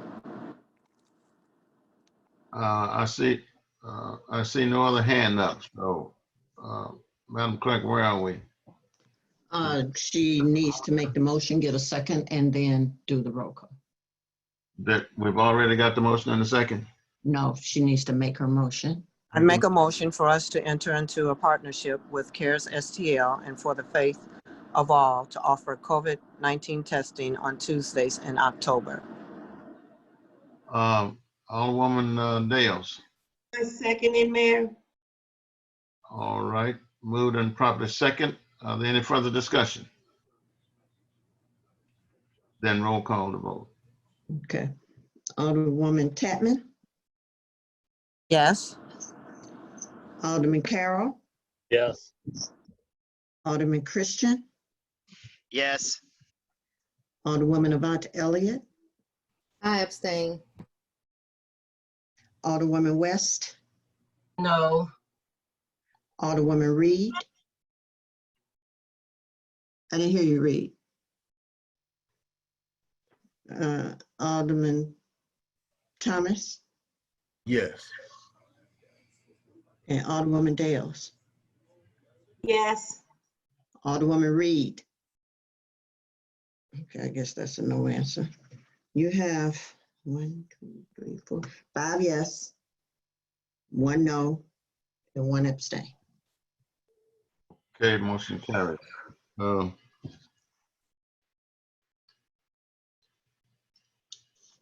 All right. Well, the only report, I did have some other stuff that I want to say, but I'll wait. The appointments. Well, let me thank Alderwoman Tatman and her team for the good work that they're doing for this community, and also the public safety that I'm sure she'll talk about shortly. I just want to thank them for the work that they're doing. Appointments, Public Safety Commission, Burnett Watson is being appointed to that Public Safety Commission. Is she here? Okay. Alderman Carroll has his hand up, man. Mayor, we gotta vote on that. I move to approve the mayor's appointment of Brunette Watson to the Public Safety Commission. Alderwoman Tatman. I second. Any further discussion? All in favor, say aye. Aye. Aye. Aye. Opposed, nay. All right, the motion passes. Report of the Alderman, all the people. Okay, Alderwoman West. Okay, thank you. You're welcome. Okay, so my report is as follows. A couple months ago, Alderwoman Dale stated in her report that she contacted 2 alderwomen in an effort to apologize for whatever she had done to them and was extending an olive branch. She also stated one of the alderwomen told her when she called that she had nothing to talk about and hung up on her. During public comments, Wanda Lane commended Alderwoman Dales for her efforts to make amends to these two officials and stated in her opinion she'd extended more than a branch, but the entire tree. I am the alderperson who stated I have nothing to talk to you about and indeed hung up on her. After consideration, I decided to send an email to the BOA explaining that I was one of the persons Alderwoman Dales was talking about and explained that she and I had appeared in court because she'd had me served with an order of protection and I felt she was setting me up. Alderwoman Dales decided to share this email with Wanda Lane and two other residents. And in her sharing this, she wrote, "Look, ladies, nothing like an old fool."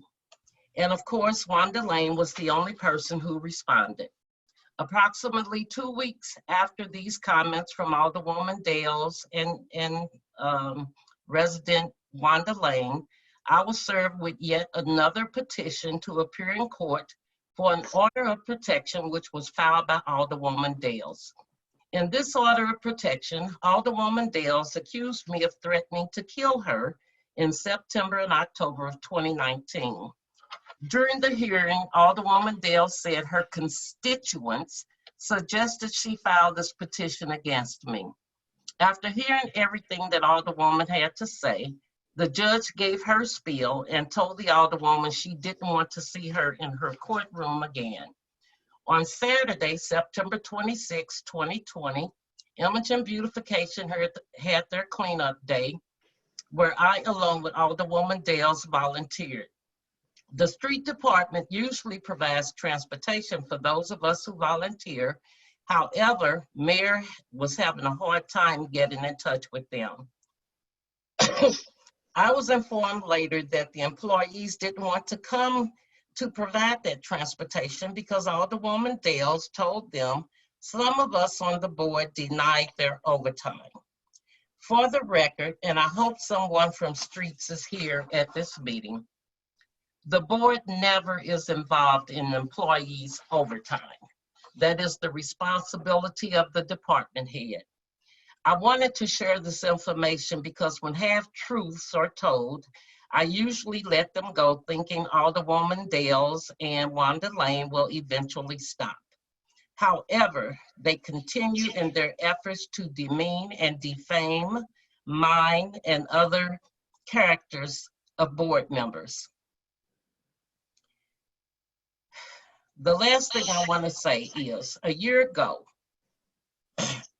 Alderwoman Dales was nominated to be board president, and I voted for John Jordan instead of her because I felt Mr. Jordan was more knowledgeable and would handle the job in a more professional manner. I was told that Alderwoman Dales said she was going to destroy me because I didn't vote for her, and she's made it her life's work to go after anyone who has not agreed with her. I also want to say when I was first elected, Alderwoman Dales had meetings with us, and in those meetings wanted us to vote as a block. And I did so for a while, and then my conscience really got the better of me. And I decided I would no longer be a part of that group. And since that time, I have been under attack after attack after attack. And I am tired of it. I would no longer let the half-truths go. And I would hope that you all would take this to heart because I think a lot about decisions that I make because I represent the citizens of Bellefontaine Neighbors, even though I don't sing that song at every meeting. I believe most of us honestly do, and we vote the way we think is best for this city. So I thank you for your patience. and hope that you understand why I had to do this. Because if I continue to let it go, it's just going to continue. It would never stop. Thank you. Okay. Alderman Carroll. I have no report. Okay. Alderwoman Tapman. Yes, good evening, everyone. I'll try to make this brief. As everyone knows, we're having our Innovative Public Safety and Crime Prevention Summit this Saturday on the Recreation Center parking lot and inside from 10 a.m. to 2 o'clock p.m. I'm excited because of all of the partners that we have that have come together to help us do three things. Number one, offer crime prevention and safety items where every citizen who wants can retrofit those homes as well as one automobile. I'm excited also because we have three cities who have come together: Moline Acres, Spanish Lake proper, and ourselves. Also, on today, we received a phone call and email message that the St. Louis County Department of Health will not only partner with us on Saturday, we have made this a 3-year endeavor. So I invite all citizens who live in those three cities to come. You can receive your free safety items to retrofit your homes.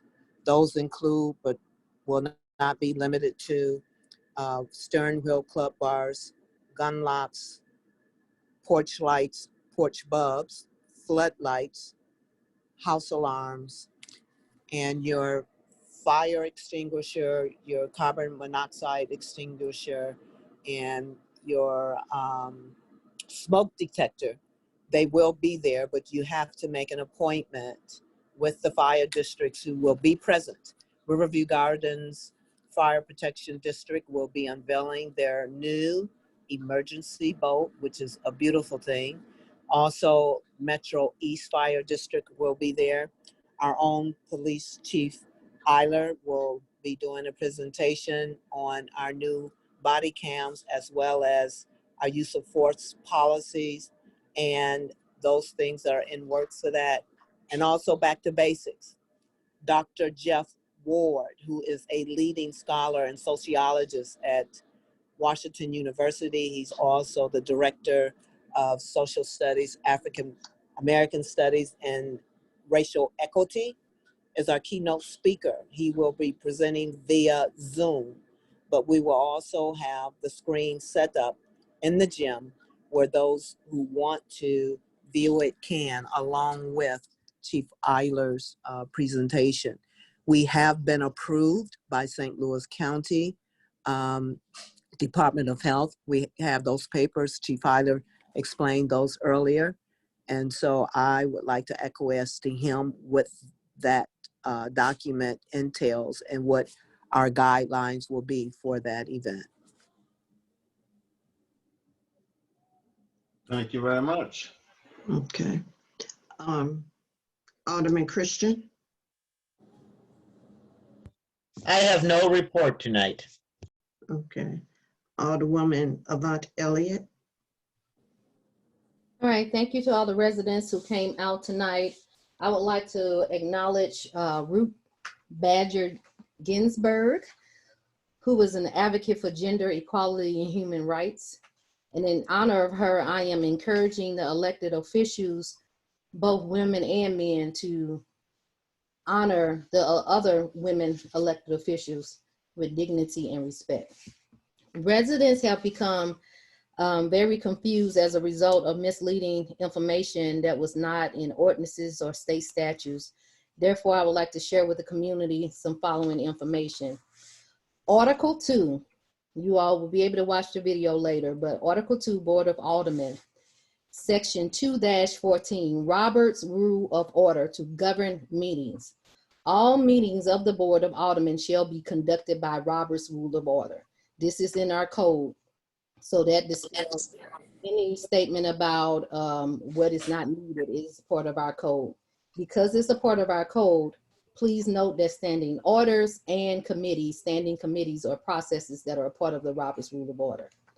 Article 2, open meetings and records. Section 1-25, notices of meetings. When it is in letter B, when it is necessary to hold a meeting on less than 24 hours notice or at a place that is not reasonably accessible to the public or at a time that is not reasonably convenient to the public, the nature of good cause justifying that departure from the normal requirements shall be stated in the minutes. So on the following meetings, we have given a just cause statement that will include August the 12th.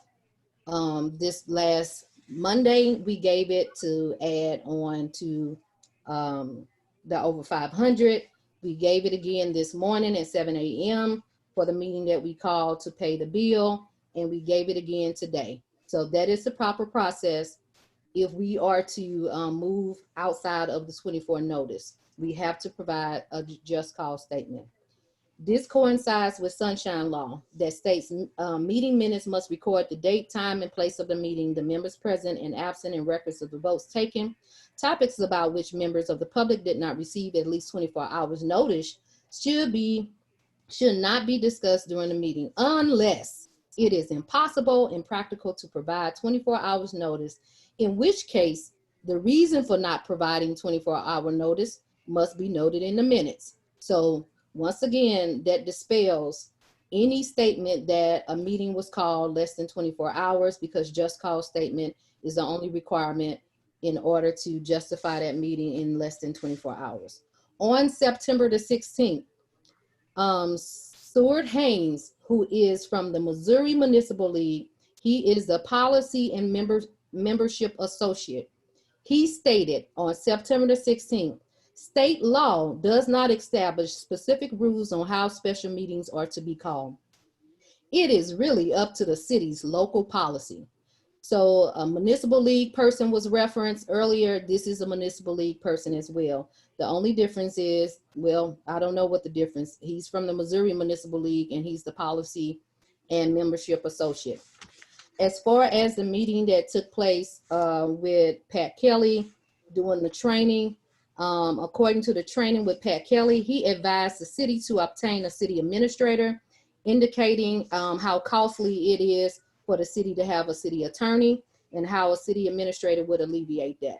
He also indicated that the board member under new business can motion to add items to the next meeting agenda. And it may be necessary to amend the agenda, and this can be done. Additionally, he indicated that in the absence of the mayor during the board meeting, that the acting chair has all rights and authorities as the mayor. Additionally, questions were asked by all the persons that Pat Kelly's response was only based on how all the persons posed the questions and not based on factual counts.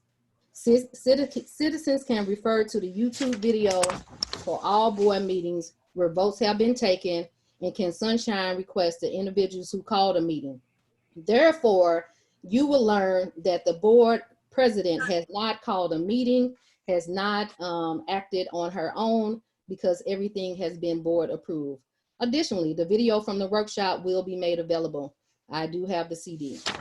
So that concludes my report. If any citizens ever have a question, we do have some thorough investigators on our board that do their due diligence to research, and I am encouraging my peers, in order for us to have more effective meetings, to properly research the ordinances and the statutes so that the citizens are not misguided and we can have a productive meeting where everyone is on the same page. So that concludes my report.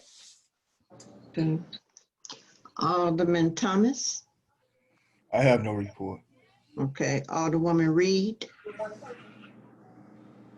Thanks, City Clerk. You're welcome.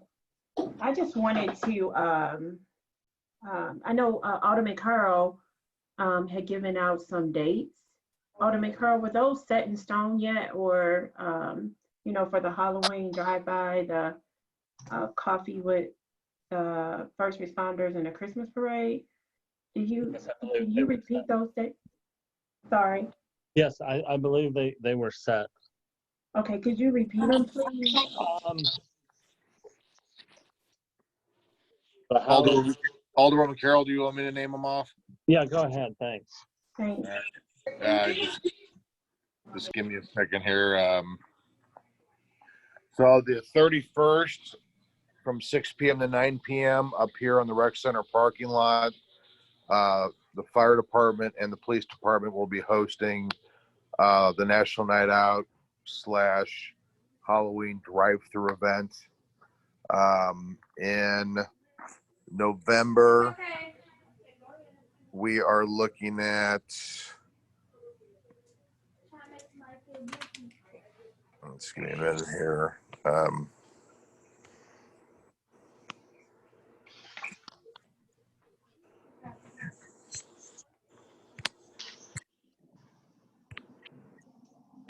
I think it was coffee.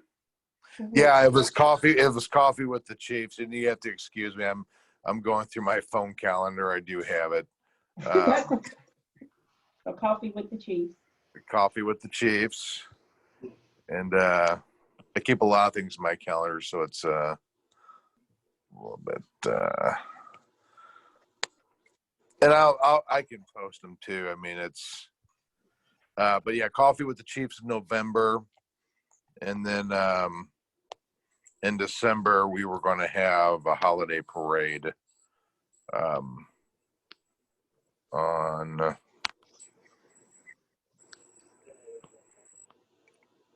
Alderman Carroll, it's a little bit harder than finding. I thought I do have it on here. I just have it right here, so I don't. Yeah, I could have been done with it. Sorry. So what we have is coffee with the Chiefs, November 18th at 9 a.m. at the rec center, and then we have the Christmas parade. Will be December 19th at 2 p.m. And basically, they're I don't know, driving through the neighborhood. We have to kind of finalize that, but we were just setting a calendar of events for the end of the year.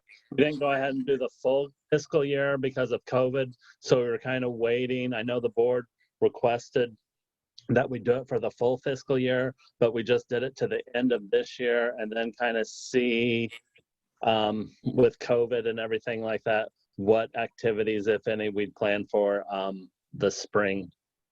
Okay, thank you. Just wanted, because I was trying to write it down too. You know, we had a bonfire this time last year at Bissell Hills Park, and we were looking to do that again this year, but obviously because of COVID, hopefully next year, 2021, there is no COVID, and we can do that again. So we won't be having that, obviously. And I wanted to mention that there are free Pampers being given out Monday through Thursdays at the libraries. So, you know, it's because of COVID and things like that. So they have all sizes, but there's more than enough Pampers at the libraries. I know they're all the libraries in North County. So anybody you know that needs that kind of help, because I know Pampers for my kids, long time ago, was really expensive. So please pass that along. And the census, I think this is the first time I've actually talked to the citizens in quite a while, but the census was supposed to stop on yesterday. And as of yesterday, we only had 67.2% reporting, which isn't really good when we have certain counties, like, I'm not going to name them, but with over 90% reporting. Some of that is due to our vacant homes, but you know, when you're out talking to your neighbors or whatever, try to push the census, because there was an injunction for it to go through October the 5th, I believe. They're trying to get it to go through the end of the month, but that's still up for debate right now. But for those that haven't reported, try to get them to report really quickly. And my last thing is, saved it for last.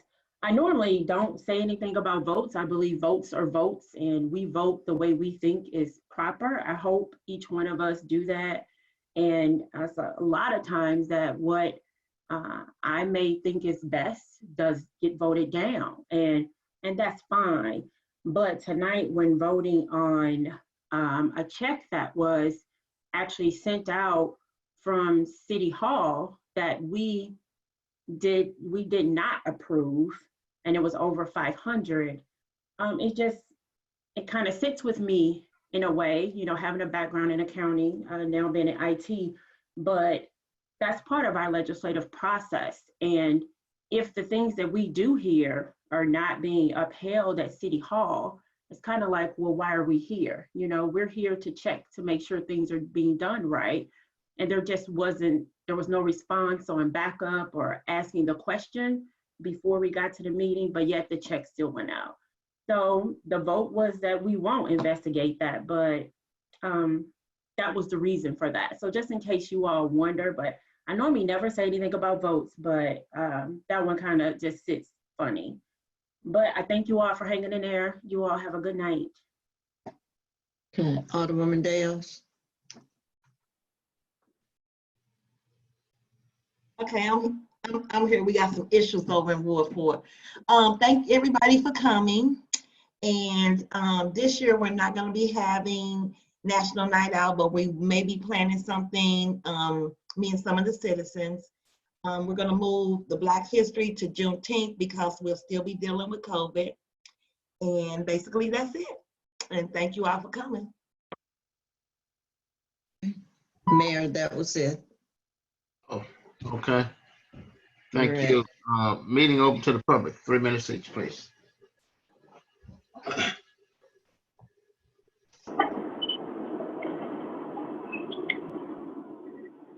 Oh, let me see if I get them muted. Ooh. Okay, I just pressed unmute all.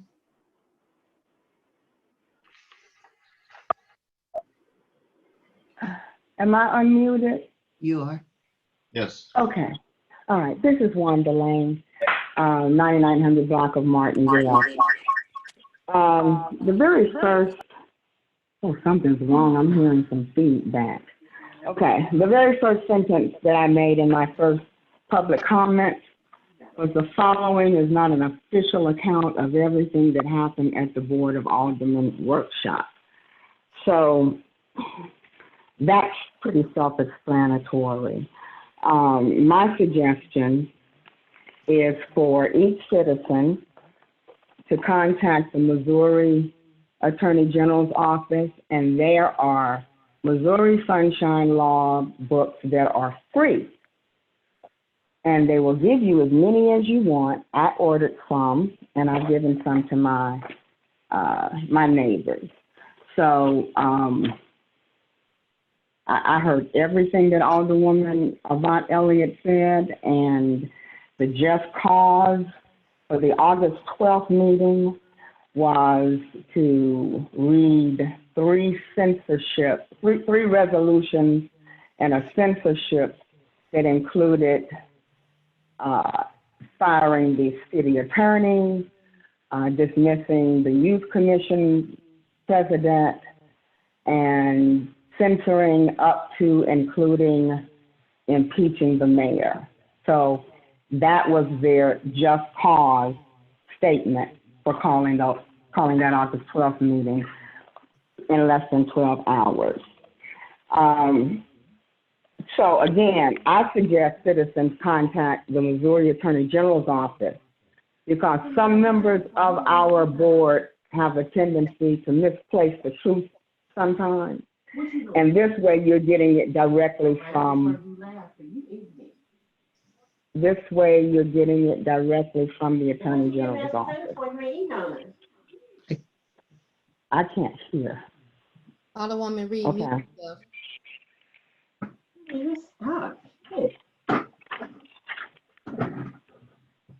Mayor. You say you tired. Okay, all right. The last thing I want to say is there are no minutes on our city website for July at all. And when the question came up regarding how did we get these committees or commissions or what have you, And the response was, it was voted on a meeting in July and another meeting in August. The August 12th meeting, as we say, as we already know, is under investigation. But I don't understand why the minutes, I know those are probably some long meetings, but to my knowledge, there has not been any vote on any minute that happened in July. And if you look at our city website, you see June and then it goes to August. So, and I was looking on our city website. I know I read that the mayor is the person who appoints whomever to any commission, committee, board, or what have you. I can't seem to find that right now. But I know that there's an ordinance that states it. So that's all I have to say.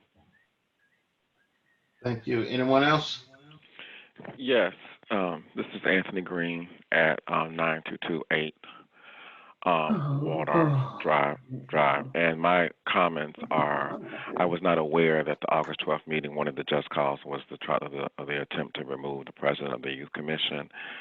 I'm just deeply disturbed. I'm deeply disturbed. I want to co-sign what was just said. I don't think anybody, myself included, anybody on the board, myself included, has a monopoly on the truth. But what I will follow is the spirit of the law and people's hearts. What was the intent, motive, and strategy when these meetings are being conducted? When meetings are being held, whether intentional or unintentional, with 24 hours notice and they're still ongoing, I'm not really worried about the actual literal down to the preposition of the law. I'm worried about where the heart was and where the spirit was in this. Where is the transparency? Where is the respect to the citizens? Now, I am not a paralegal, but I can play one if you would like me to be. But what I'm saying is, I don't see the citizens elected the people on the board. I don't see this mutual respect where we respect the citizens who took time out of their work schedules to go vote. And I want to make sure that I'm very clear that what I'm looking for is evidence, documentation, transparency, communication, and mutual respect. I'm not even worried about at this point who is literally right. I'm worried about where your heart is. Is there too much arrogance and pride on the board that's blocking productivity, that's perverting the truth? Is there too much manipulation going on? I'm not saying what the truth is. I know what I'm seeing, and I'm really not happy that a lot of good information has been presented and somehow it's not being received because because the deep-seated need to be right in the moment is blocking the ability to see the alternative perspectives, to see that the truth is being withheld or at least obstructed, or at least you can smell it, and it's just like it's not right. The other thing I want to say is really going into 2021, I really want to see some understanding of what the internal controls look like from an accounting standpoint. I, too, am a CPA from the state of Missouri. And I'm seeing audit reports come out year after year about internal controls. I want to see what that looks like. They don't need to be perfect. Are they reasonable?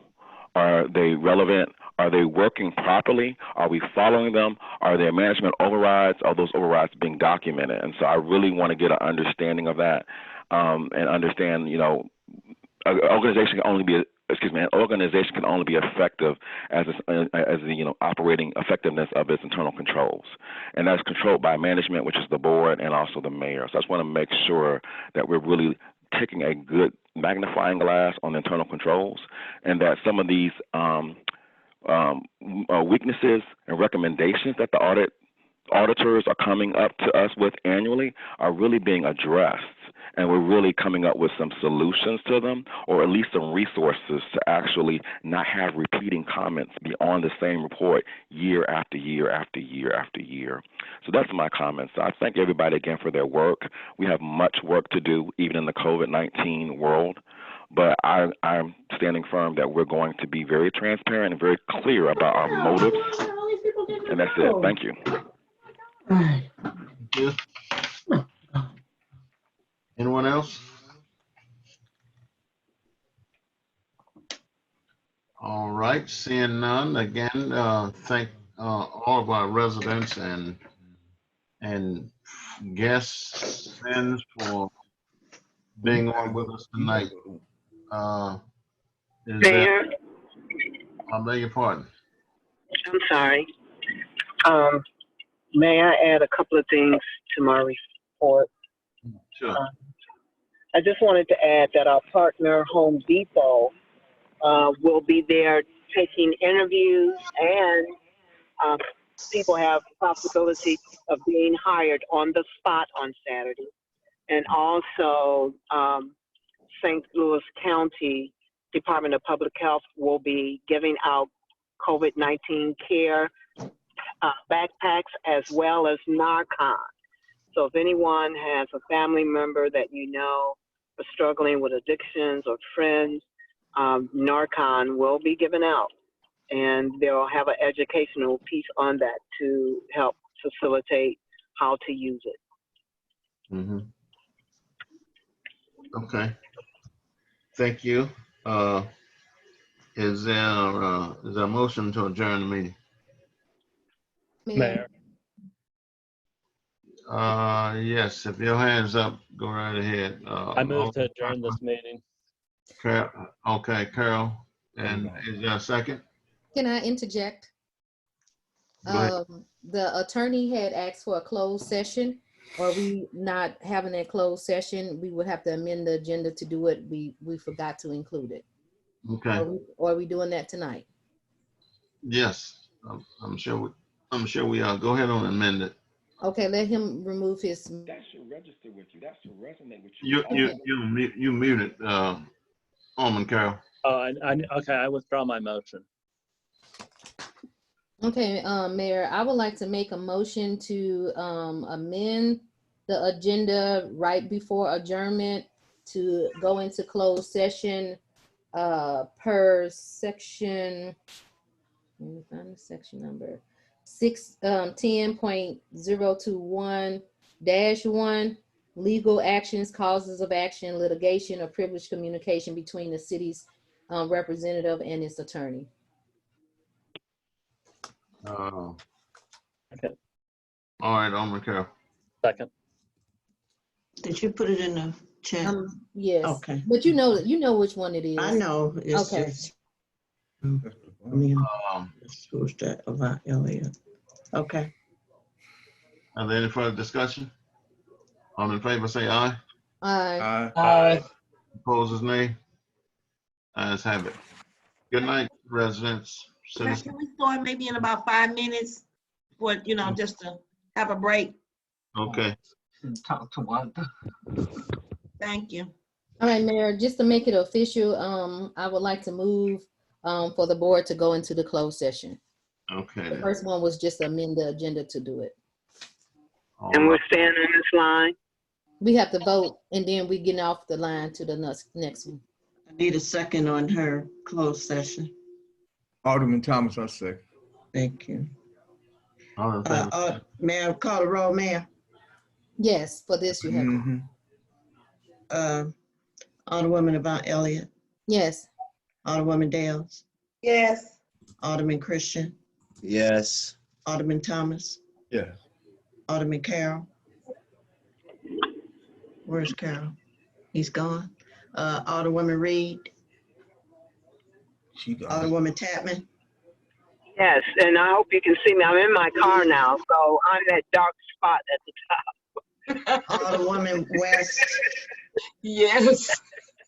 Okay. Okay, Mayor, we have 6 yes. Okay. All right. Good night. We're going to closed session. All right. Okay, after 5 minutes. Yep. Fran? Yes. Okay, I'm gonna have to pull over because you sent that in a different email, and I don't want to. Okay, I'm going to the other end now. Okay. Okay, all right.